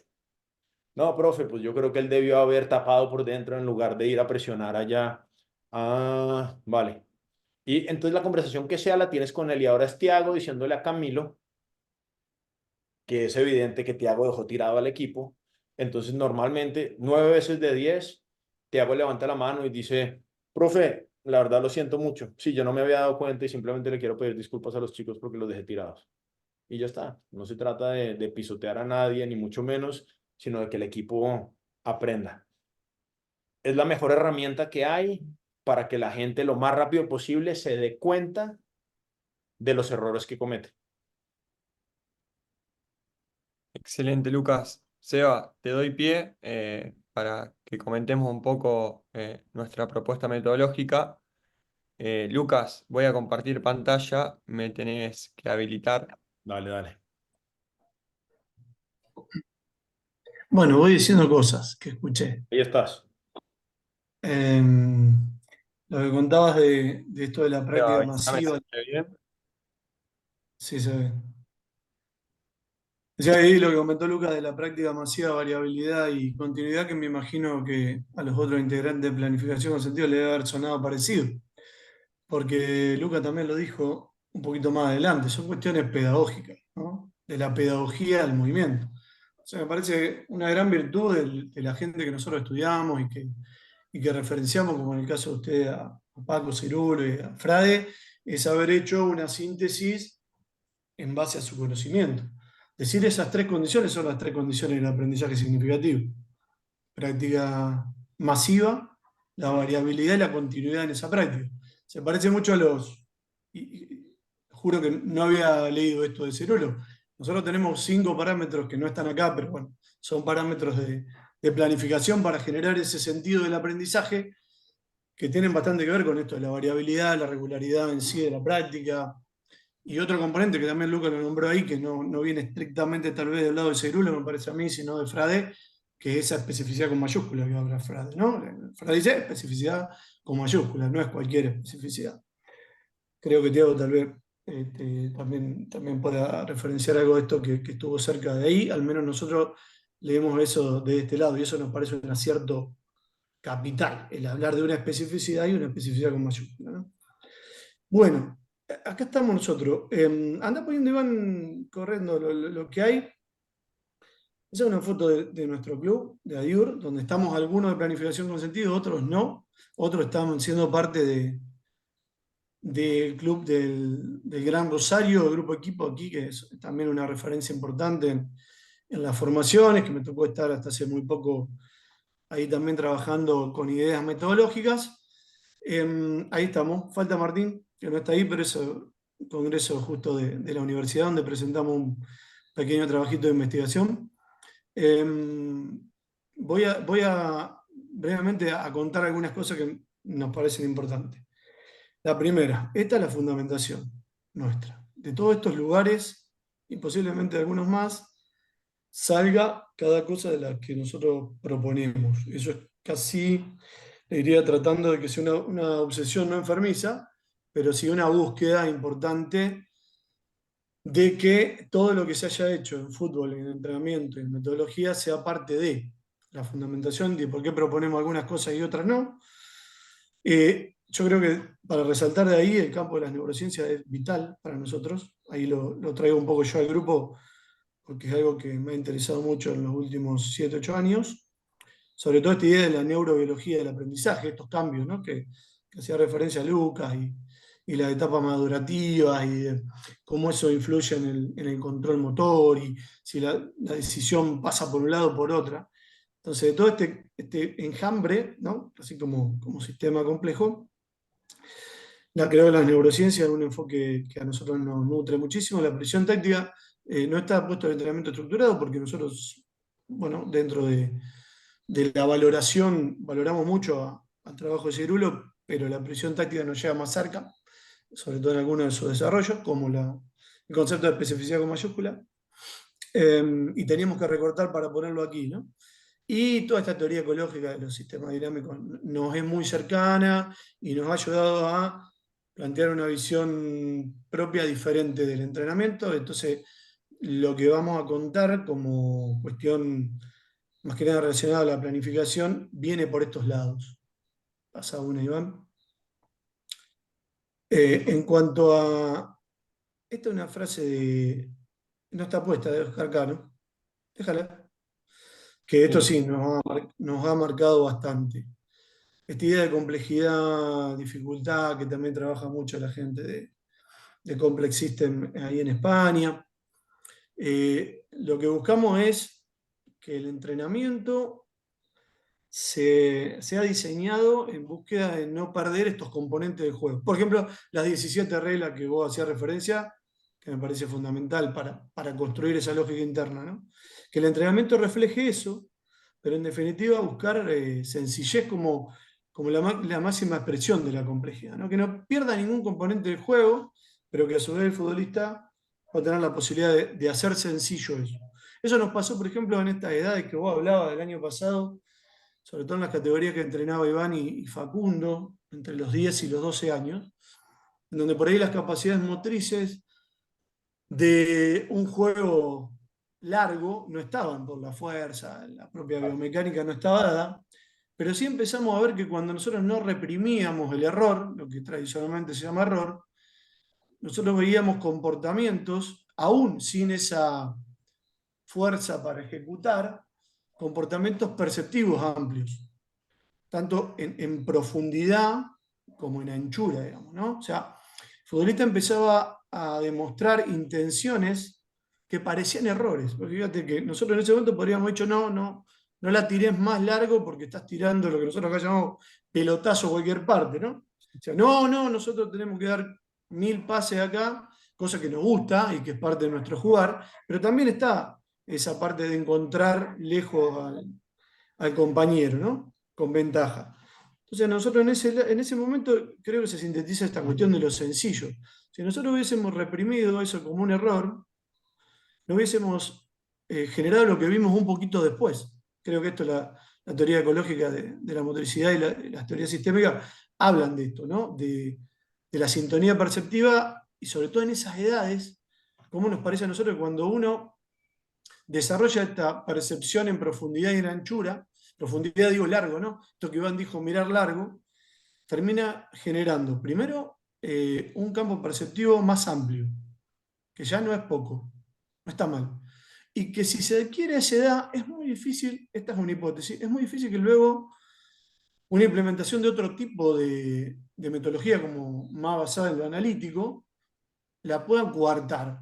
Estamos con esa hipótesis y eso me parece que también sintetiza el percibir toda la complejidad del juego, no toda, perdón, gran parte de la complejidad del juego, porque percibir todo es imposible, y hacer sencillo esa posibilidad, por ejemplo, de encontrar a alguien con un pase largo y no interpretarlo como un sacarse la pelota de encima, por ejemplo, ¿no?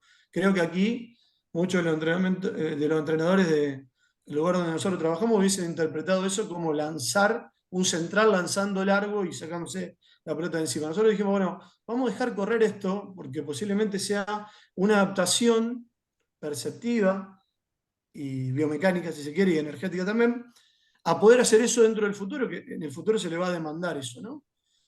Creo que ahí, sí, no sé si explico bien, pero ahí hay sencillez, en encontrar los espacios y en ampliarlos hasta cierto punto, sobre todo entendiendo esto como percepción.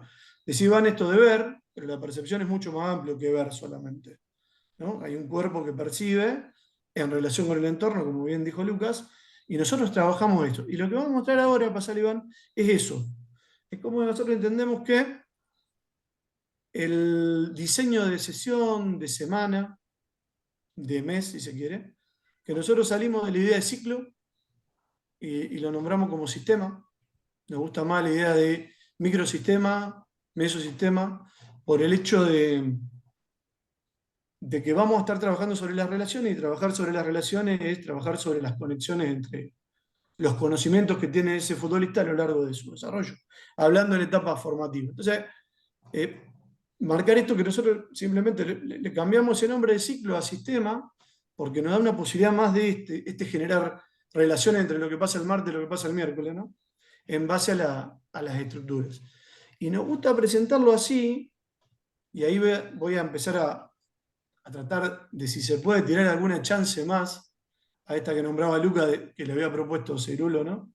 De el rondo, el juego de posición y el juego completo, como estructura de sesión, que nos parece maravilloso haberlo pensado así. Pero tal vez haya otras formas de plantear la sesión, el microsistema semana y el mesosistema mes o mes y medio, que aún generen más sentido. Entonces, uno con su referente a veces los tiene que estudiar referencial y después poner en tensión lo que los referenciales dicen para tratar de buscar algo más evolucionado.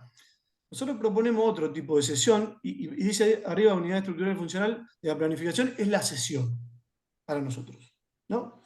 La presión táctica hablaría del morfociclo patrón, es la unidad de la estructura de planificación, ¿no? O sea, una estructura que tiene cierta cantidad de días.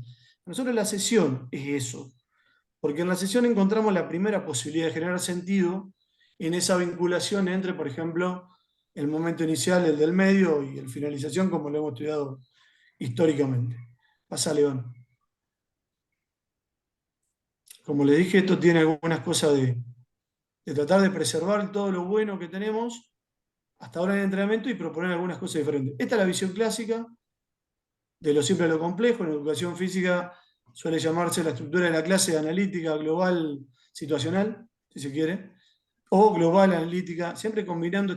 Para nosotros esta combinación no es menor y no puede ser casual. Esta combinación es determinante. Por eso en esta idea de lo simple a lo complejo, que a veces se confunden en el fútbol, sobre todo en recortar el juego y hacerlo abstracto, si se quiere, o entrenarlo en condiciones muy técnicas, perdiendo las condiciones tácticas y bioenergéticas que también tiene, ¿no? Como un juego analítico de pase, ¿no? Nosotros no decimos que eso no, porque nosotros decimos que eso, por ejemplo, la ronda rueda de pases, puede ser aún mejor si vinculamos en la sesión de otra manera.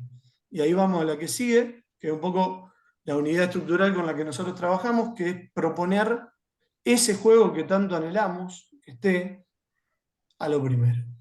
A nosotros poner el juego completo a lo primero nos empieza a dar una cantidad de ventajas estructurales, biológicas, psicológicas, emocionales, técnico-tácticas, que no lo tendría la visión clásica, ¿no? Ahí decía Lucas, el rondo como primera unidad, que a nosotros nos parece maravilloso, y que hay sesiones que la trabajamos así en esa secuencia, pero muchas veces ubicando esa estructura que mantiene cierta complejidad del juego, en otro lugar de la sesión creemos que eso puede aún potenciar todo lo bueno que tiene el rondo. Para nosotros, en este tipo de sesión, ese rondo, ese ejercicio analítico, si se quiere, y otro tipo, los small game de cierta característica, pensado en el momento de la parte, por eso este tipo de sesión se llama todo parte todo, que ya estaba en la bibliografía de la educación física de hace un tiempo, pero que por ahí nosotros le hemos dado algunos condimentos más. Porque esta sesión lo que nos hace primero es, nos da otra posibilidad de trabajar sobre ese juego completo por lo menos 2/3 de la sesión, ¿no? Si la ponemos al principio y al final, hay 2/3 de la sesión donde estamos trabajando ese juego completo. Otra posibilidad que da este tipo de sesión es que uno puede introducir toda esa especificidad, todos los conceptos a trabajar de una manera en el escenario preciso, vamos a decirlo así, en el escenario preciso desde el primer momento. Por eso nosotros proponemos aquella situación simuladora preferencial a lo primero, como principio y como cierre de una estructura que va a generar significado. A ver, una más, Iván, si lo pensás, dale otra más. Ya, la idea es esa, un poco jugando con las imágenes, ¿no? Hasta ahí. Generar en ese primer momento toda esa complejidad del juego, la complejidad decisional, la complejidad bioenergética, la complejidad técnico-táctica, en ese primer momento. Aprovechando, por ejemplo, las situaciones que eso sí lo sabemos, la neurobiología, de no fatiga. Cuando el sistema no está fatigado, tiende a generar no mejores conexiones, sino conexiones más eficientes de la estructura. Por eso está el cerebrito al costado. Sería como tratar de activar en esos jugadores que están interviniendo, en ese primer momento del ejercicio que nosotros llamamos el todo inicial, tratar de activar todos esos conocimientos en contexto, ¿no? Cuando uno va a la parte, que la complejidad se reduce o hasta se puede perder esta idea de complejidad del juego, con un ejercicio analítico, por ejemplo, que nosotros ubicaríamos en el medio, ya hay una activación no solamente biológica, sino de todos esos conocimientos en especificidad. O sea, la E mayúscula está lo primero, ¿no? Que en los otros formatos, lo más clásico, ¿no? Esa E mayúscula aparece recién al final o con suerte a la mitad. Por eso hay un cerebrito que tiene un recorrido bastante menor en la altura de la parte, ahí si lo ven horizontalmente, ¿no?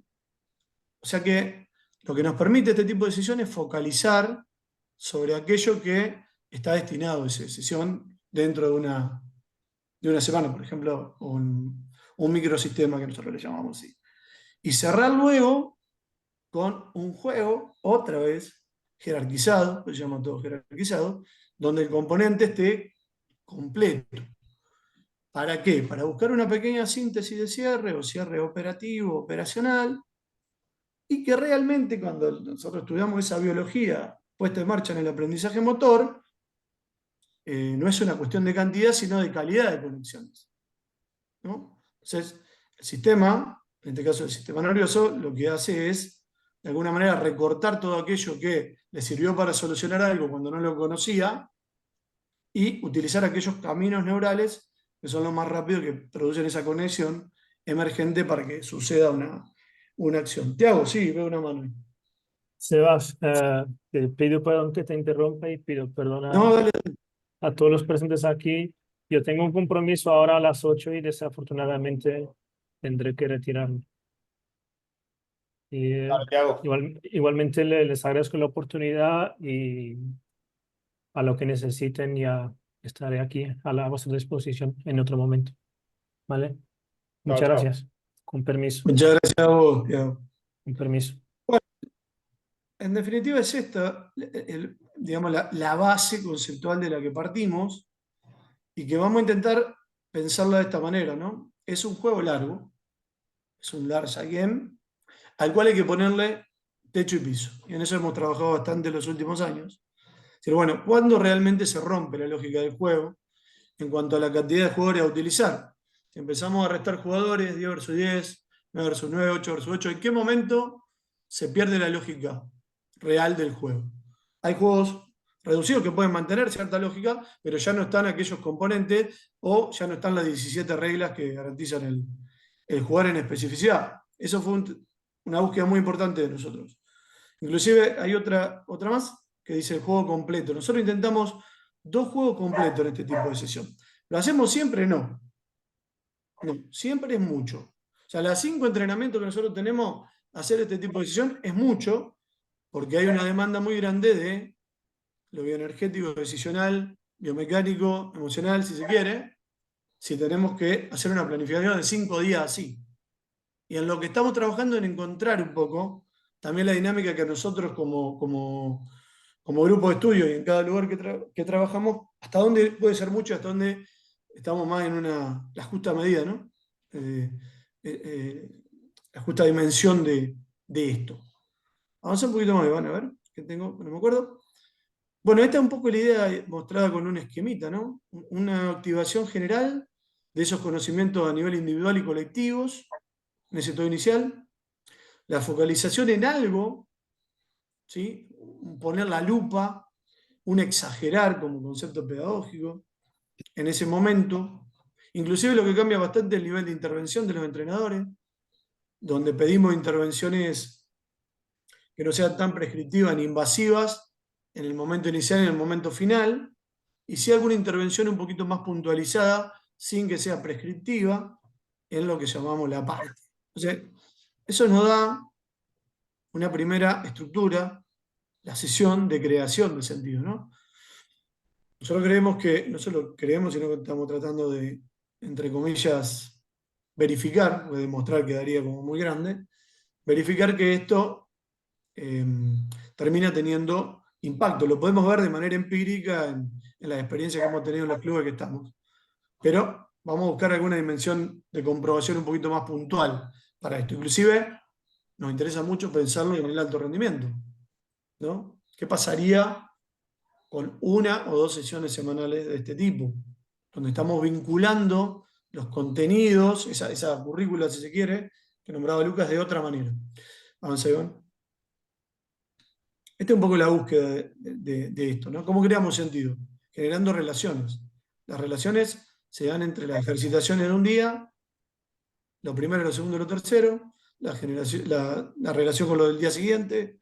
Si esas relaciones se conforman como vínculos, a nivel biológico serían redes neuronales, eso constituye un aprendizaje y una posibilidad de acción mucho más efectiva. Y después buscar representatividad y esta idea de validez ecológica, que es esta idea, bueno, vamos a distinguir bien entre cuál sería el techo del piso del diseño de ejercitación para pensar si realmente puede entrar como dimensión en este primer momento y en el último. No voy a avanzar mucho más, pasarlo a esto.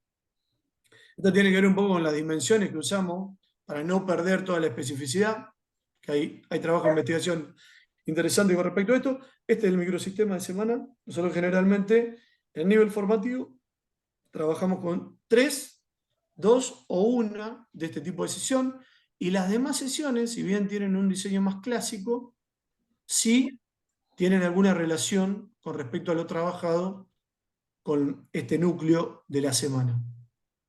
¿Alguna más, Iván? Esto explícalo vos, Iván, ¿querés?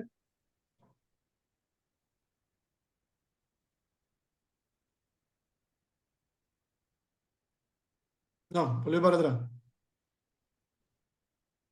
Y abrí el micrófono. Claro, porque si no va a estar complicado.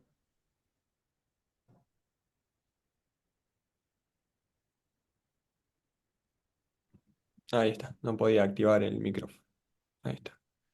Bueno, un poco llevado a la práctica y a nuestro día a día, Seba al inicio dijo que uno de los objetivos principales del grupo era poder vincular de manera coherente la práctica con la investigación y la investigación con la práctica. Cuando nosotros, en realidad Seba llegó a Diur, nosotros ya estábamos con Facu, un poco el desafío fue, bueno, ¿cómo planteamos esto en un periodo más largo que un microsistema? Llevarlo a un meso o a un macrosistema. Seba, junto con el grupo de metodología del club, planteó un ciclo de 6 semanas. ¿Por qué es de 6 semanas? Porque son 2 semanas destinadas a un todo, donde vamos a trabajar sobre una matriz conceptual más amplia, 2 semanas que la pensamos como la parte, y unas últimas 2 semanas que la vamos a pensar y desarrollar y llevar a la planificación como nuevamente un todo. Ahí podemos observar que hay distintos tipos de sesiones dentro de esta sesión de todo, parte todo. Una sesión orientada que tiene mayores características pedagógicas que responden tal vez a trabajos más pausados, a trabajos con una intensidad y una carga menor a nivel decisional, a nivel bioenergético, como comentaba Seba, y después sesiones de características intensivas donde sí ahí ya elevamos los ritmos de intensidad, los ritmos de pausas entre las tareas y dentro de las tareas, y también a nivel bioenergético y decisional. Dentro de estas 3 semanas, en relación a lo que nos va bajando Seba, un poco tenemos esto que decía Lucas, que mencionaba de Paco Seirulo, de enfocate durante 2, 3 semanas sobre algo en particular y no todo el tiempo ir variando. Nosotros nos afiliamos a esa idea y durante 6 semanas, 4 semanas, trabajamos sobre un foco de nuestra matriz conceptual. Ahí en el medio podemos observar lo que fue lo primero que hicimos cuando Seba llegó al club, que fue, bueno, nosotros teníamos un poquito bien claro qué quería el club, pero no lo teníamos materializado en un mapa, no lo teníamos puesto para ver y que el entrenador pueda reflejarlo. Lo teníamos ahí en el aire, sabíamos que nos gustaba salir jugando, sabíamos que nos gustaba presionar tras pérdida, pero hasta ahí. Sabía que nos gustaba atacar con mucha gente, defender también con mucha gente, pero lo teníamos en el aire. Entonces, a la hora de desarrollar nuestra propia matriz conceptual, logramos que el entrenador tenga mucho más en claro a la hora de planificar. Este detalle tan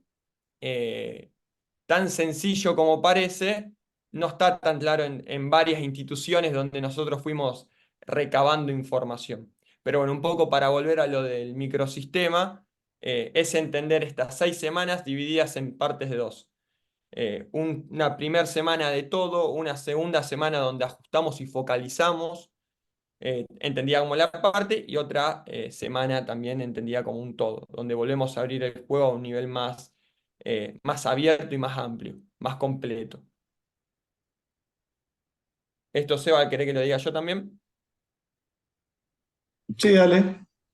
Bueno, nosotros tenemos 3 sesiones de base, una donde iniciamos con juego completo, pasamos a juegos reducidos en el medio y luego cerramos también con un juego de situación.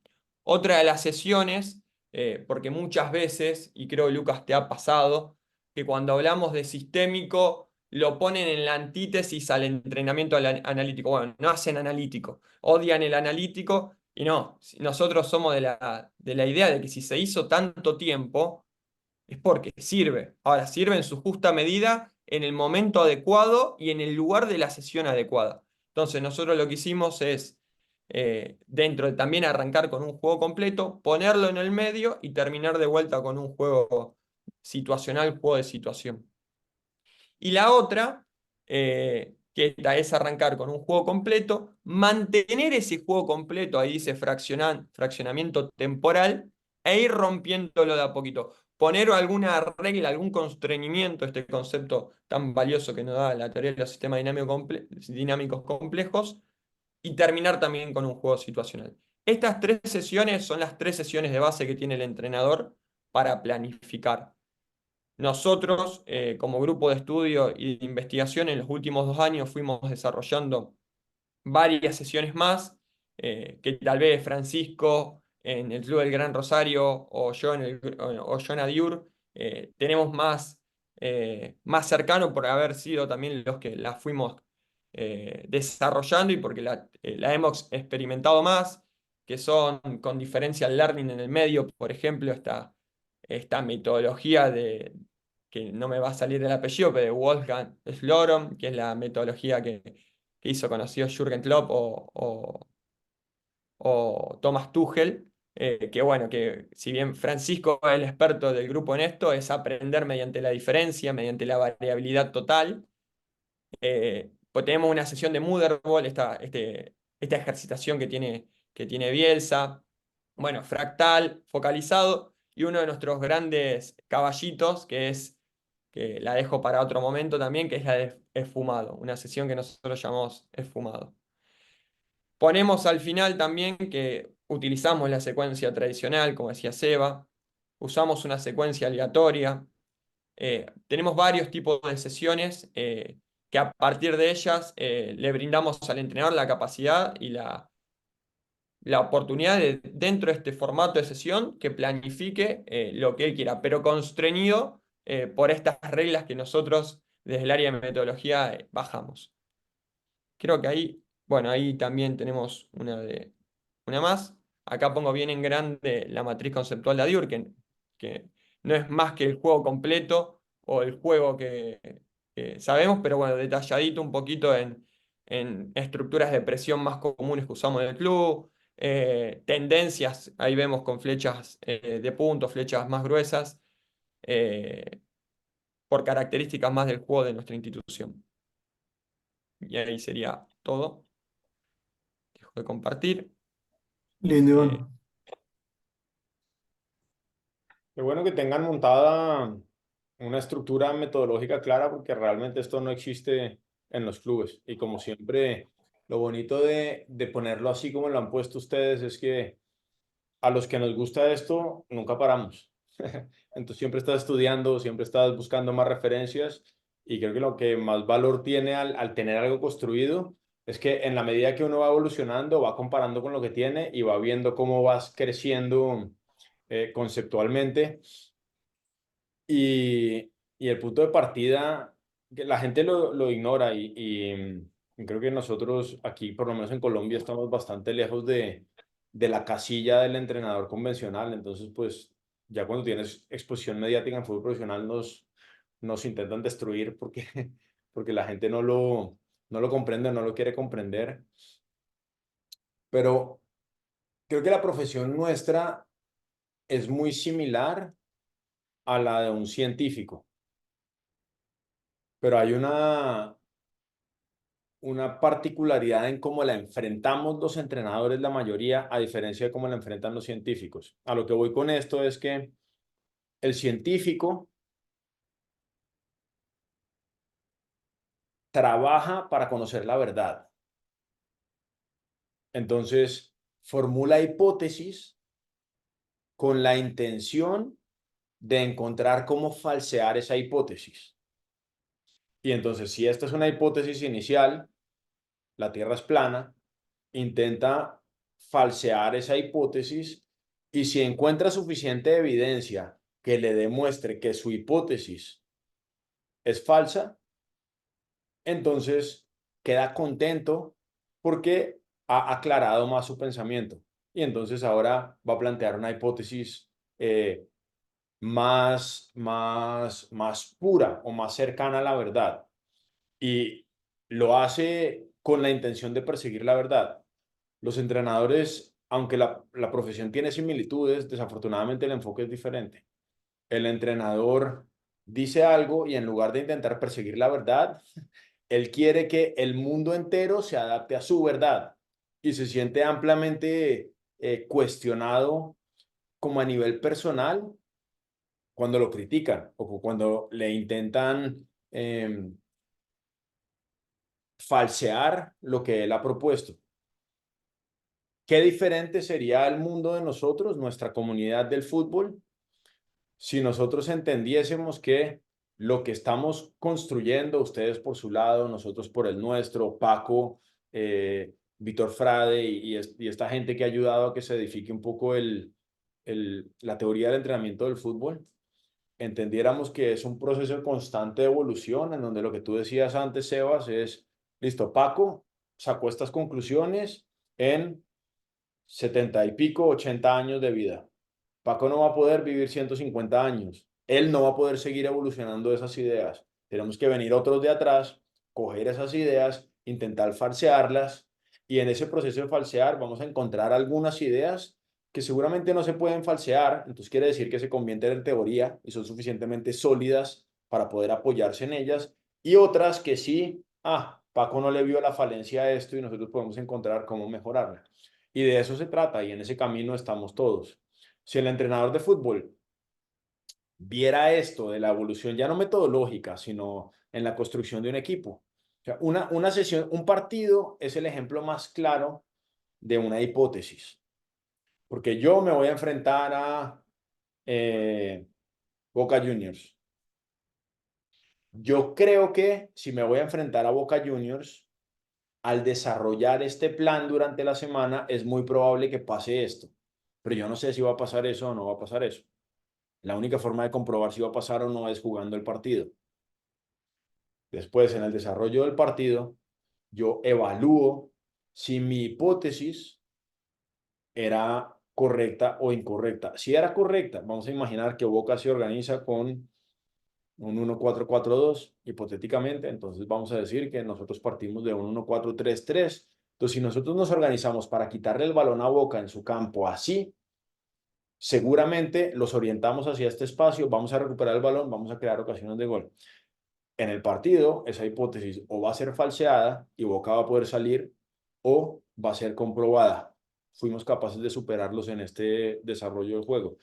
Pero hay entrenadores que, aunque es evidente que su hipótesis fue falseada, quieren seguir intentando con lo mismo y no aceptan que muchas veces, pues, no es que estén, no hay ningún problema en estar equivocados, simplemente es que ese vehículo no era suficientemente bueno y hay que encontrar otra solución.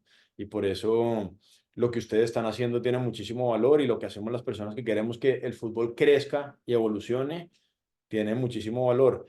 Hoy también les digo, chicos, que yo no sé cómo sea en Argentina, ¿no? Pero sin ninguna duda, aquí en Colombia, esa es la excepción a la regla.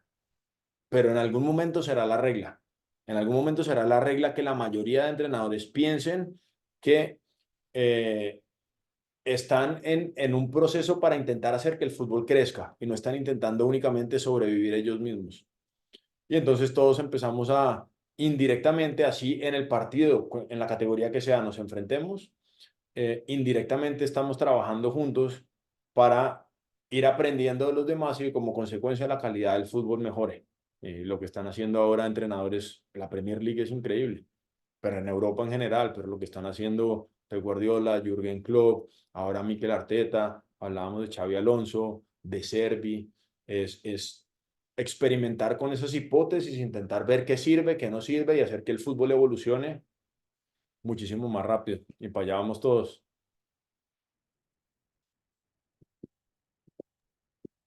Perfecto, Lucas. Nos queda un tema nada más, y si querés después ya cerramos, que es el análisis de datos. A nosotros nos interesa mucho saber tu opinión y la de Camilo eh, sobre el tema de la expectativa de gol. Vos recomendabas un libro que nosotros compramos en su momento, que era el de la... No me voy a acordar bien el nombre, me acuerdo del autor Fútbol James Philosophy. Trippett. Exactamente, que lo recomendaste en un programa por la mañana, me parece. Y nosotros cuando lo vimos lo compramos en el momento, lo leímos y lo estudiamos. Eh, Dan, nos gustaría escuchar tu opinión sobre eso. Y también, si lo crees probable, dentro de un proceso metodológico juvenil. Si crees que el jugador, o el jugador, no, saquemos el jugador, el entrenador en etapas formativas tiene que manejar o tiene que tener esas características de saber utilizar de manera eficiente y con calidad los datos que te da un partido, te da un entrenamiento. Mira, a mí lo que me han dado los datos es, Juan Malillo, Juan Malillo lo decía en su momento años atrás, porque claro, los datos eran diferentes y los datos normalmente iban en torno a GPS, hasta relativamente reciente. Entonces el entrenador veía reportes de GPS, y entonces si el jugador no te corrió los 9 kilómetros, Camilo es más experto en esta área que yo, pero los 9 kilómetros y los 2,5 alta intensidad, y sobre todo no hizo los 17 sprints que tuvimos de promedio en el equipo, entonces hay que ponerlo a correr y hacer esos sprints y cubrir con esa distancia al final. Entonces Juanma te decía, los datos son como las tangas, ¿no? Te muestran todo menos lo importante en sus palabras. ¿Qué pasa ahora? El análisis de datos con esto de la expectativa de gol o los goles esperados ha sido una herramienta para tú poder evaluar de manera objetiva. Entonces yo siempre lo buscaba con Paco, con Víctor Frade, con todo lo que yo buscaba. Yo estudié ciencias del deporte también, entonces seguramente eso me ayudó. Estudié en Australia, en la Universidad Católica de Sydney, y, y entendí que mi carrera, que me sirvió relativamente poco o nada para el fútbol, sí me ayudó a desarrollar un pensamiento científico. Y el pensamiento científico es: no tragues entero, intenta comprobar de alguna manera objetiva lo que está pasando. Entonces yo me di cuenta que al ver esto de los datos, no es que los datos te digan lo que tienes que hacer, es simplemente que ahora los datos son una herramienta para que tú puedas evaluar de manera objetiva. Y yo lo que quiero evaluar, si soy un entrenador, en realidad es más útil para un director deportivo, pero si soy un entrenador, yo quiero saber si mi equipo verdaderamente va por donde yo quiero que vaya. Entonces, antes hablábamos, ¿no? Que nosotros tenemos una idea de juego, entonces al jugar un partido, nosotros vemos cómo jugamos el partido y de ahí identificamos un problema principal para intentar solucionarlo antes del próximo partido. Y en fútbol profesional también analizas el oponente y anticipas cuál va a ser el principal problema que vas a tener con el oponente que te enfrentas. Y ya hay oponentes con características particulares, los que te vienen a presionar, los que se quedan a esperarte. Entonces, si alguien te monta de entrada un 1-6-3-1 o un 1-5-4-1, entonces pues va a ser muy difícil crearles ocasiones de gol. Entonces tú anticipas lo que puede pasar. ¿Qué pasa con esto de los datos? Con llamémoslo como lo llama el libro, ¿no? La filosofía de los goles esperados o la metodología de los goles esperados, es que ahora tú puedes evaluar verdaderamente si tú fuiste o no fuiste superior al equipo contrario. Porque el fútbol tiene un propósito que deriva del reglamento y de ese reglamento deriva toda su lógica interna. Entonces, el propósito es marcar un gol más que el oponente. Entonces, como dice Paco, como dice Juanma, tú lo que puedes evaluar es qué tan probable fue que tú ganases ese partido. Porque el partido en resultado todos sabemos que podemos ganar, empatar o perder sin haber merecido ganar, empatar o perder. Entonces tú eh, jugaste un partido en donde tú sientes que dominaste al rival y que debiste haberlo ganado, pero lo perdiste. Porque te pillaron en una contra y perdiste el partido sobre el minuto 90, lo perdiste 0-1.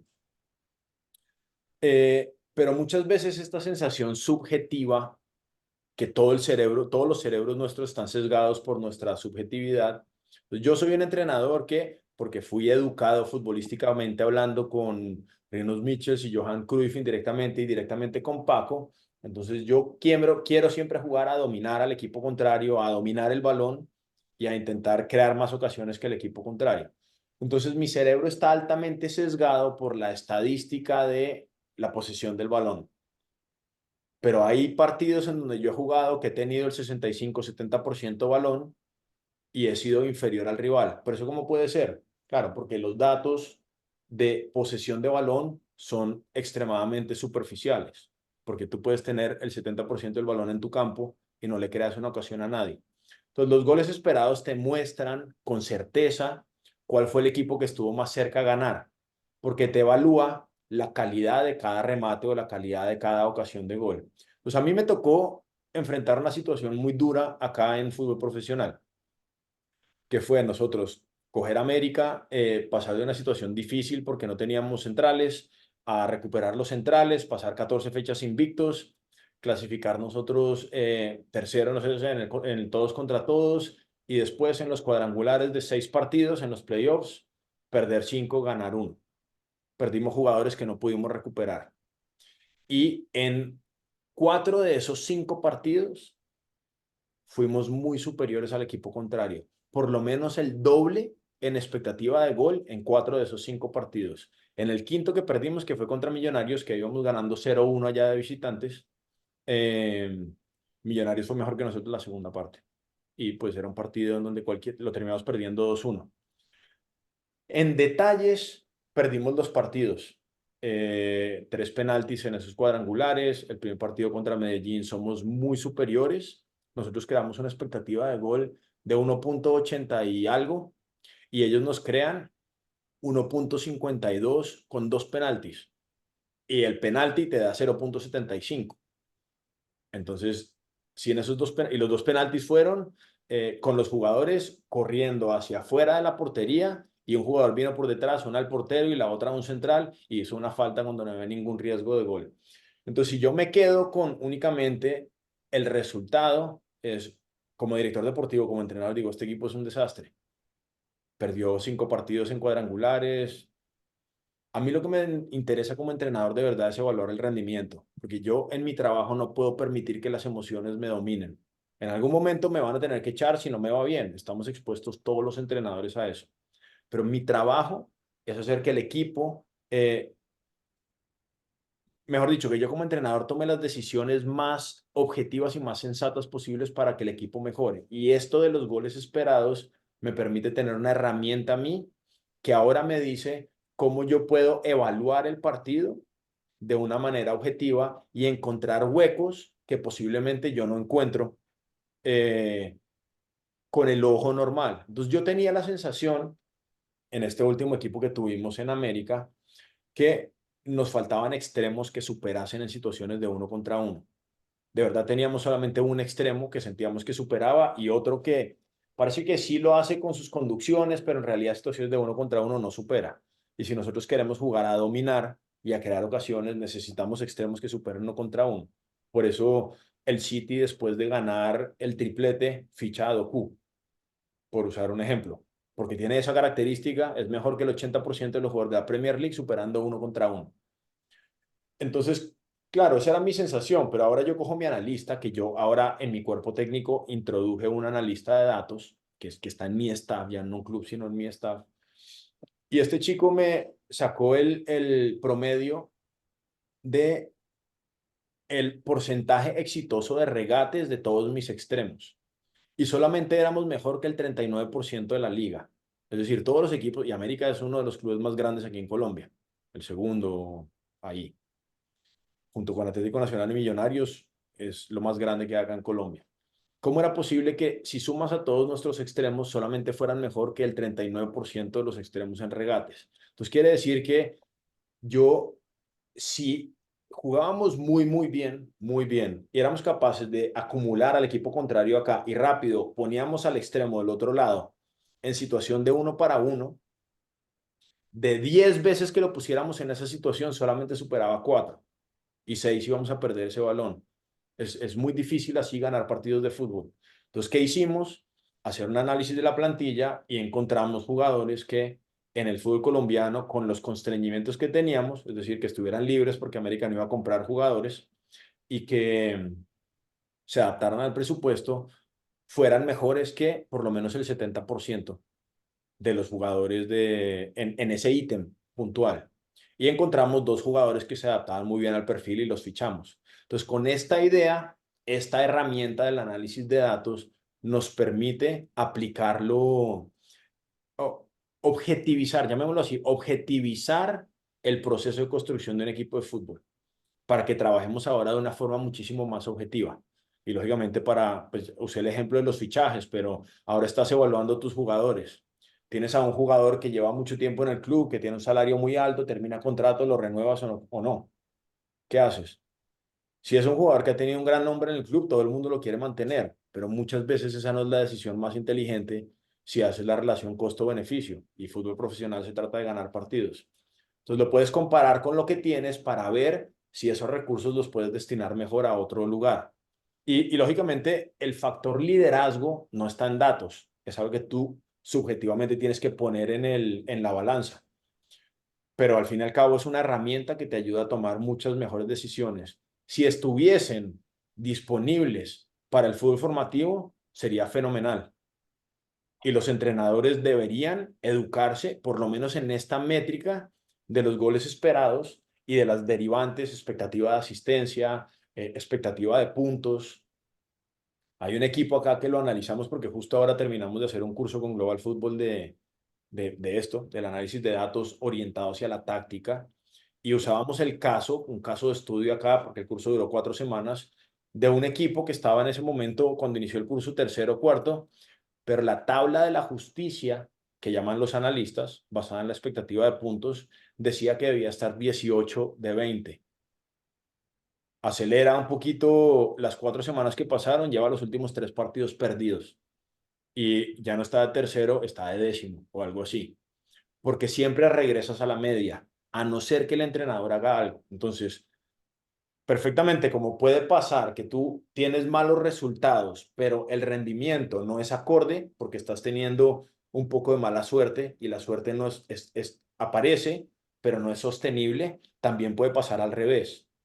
Y entonces muchas veces si no tienes un director deportivo o un entrenador que sea autocrítico y tú vas ganando 3 partidos en línea, pues resulta que los 3 partidos fuiste inferior que el equipo contrario en expectativa de goles, en goles esperados, vas a regresar a la media y vas a terminar perdiendo porque no estás generando suficiente para poder ganar los partidos. Los estás ganando por suerte o muchas veces porque un jugador está en un momento de forma excepcional y él te está ganando los partidos, que era lo que pasaba con este equipo. Si este entrenador de este equipo en particular no hace algo para generar más ocasiones de gol y que le generen menos, y ese algo tiene que pasar por lo que ustedes explicaban, por el entrenamiento, si yo no hago algo diferente y sigo haciendo lo mismo, ese equipo va a terminar mucho más cerca del 18 que dice la expectativa de puntos que del tercero que estaba cuando se sacó inicialmente esa tabla de la justicia. La desventaja, Iván, con el fútbol formativo es que para que estos datos puedan ser utilizados, tiene que haber alguien que recopile esos datos. Y en este momento, Wisecout y Opta, que pueden ser las plataformas que más recopilan esos datos, no cubren fútbol formativo o cubren muy poco. Eh, ¿Podría ser alguien algo manual? Sí, pero no sé si seguramente valga la pena hacerlo, a no ser que estemos hablando de un club que sea muy grande y cree su propio departamento, como lo hacen en Inglaterra, caso Liverpool, Arsenal, Manchester City, clubes de estos. No sé si en Argentina un Boca, River o clubes de estos puedan destinar recursos a eso, pero por ahora es difícil que pase. Perfecto, Lucas. Bueno, me tomo la palabra por todo el grupo y después lo dejo hablar. Agradecerte por el tiempo a vos y a tu cuerpo técnico de trabajo. Creo que fueron más de 2 horas o un poquito más de hablar de esto que tanto nos gusta y tanto nos apasiona y tan nos mantiene en el día a día con esta pasión. Así que nada, agradecerte el espacio y quedamos en contacto y en una constante sinergia, retomando otro de los conceptos de la teoría de sistemas dinámicos complejos. No, seguro, seguro. Muchas gracias a ustedes y mira que como dice por ahí la vida, ¿no? O los dichos de estos de Dios los cría, ellos se juntan o algo así. Pues mira, aquí uno en el camino va conociendo más personas afines.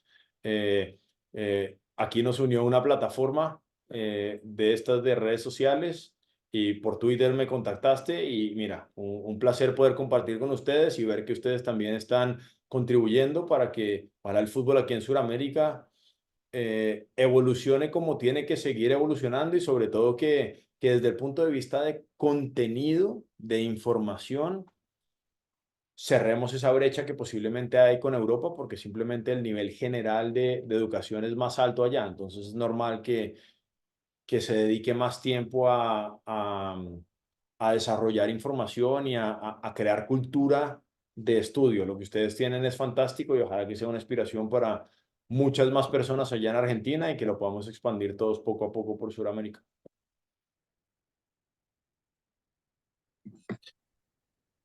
Gran abrazo para todos. Lucas, Camilo, mil gracias. Lo mismo para Teo que no está. Augusto, que es un amigo. Está buenísimo verlo acá con nosotros. Y bueno, ahí completamos el staff nosotros. Estamos todos, llegamos medio tarde, pero está el equipo completo. No nos echaron a ninguno. Está Franco, está Francisco, que llegaron un poco tarde. Nada, No, saludarlo. pero no ¿Qué pasó? llegamos tarde, llegamos justito, che. Yo no te vi No, cuando llegamos entré. Muy bien. Mejor aún, mejor aún, No, desde el inicio, firme. mejor aún. Bueno, chicos, gran abrazo para Vale, todos. Sebas, quedamos pendientes para una próxima. Chao, chao a todos. Excelente. Chau, chau. Un abrazo, Hasta muchas luego, gracias. muchas gracias. Chao, chao.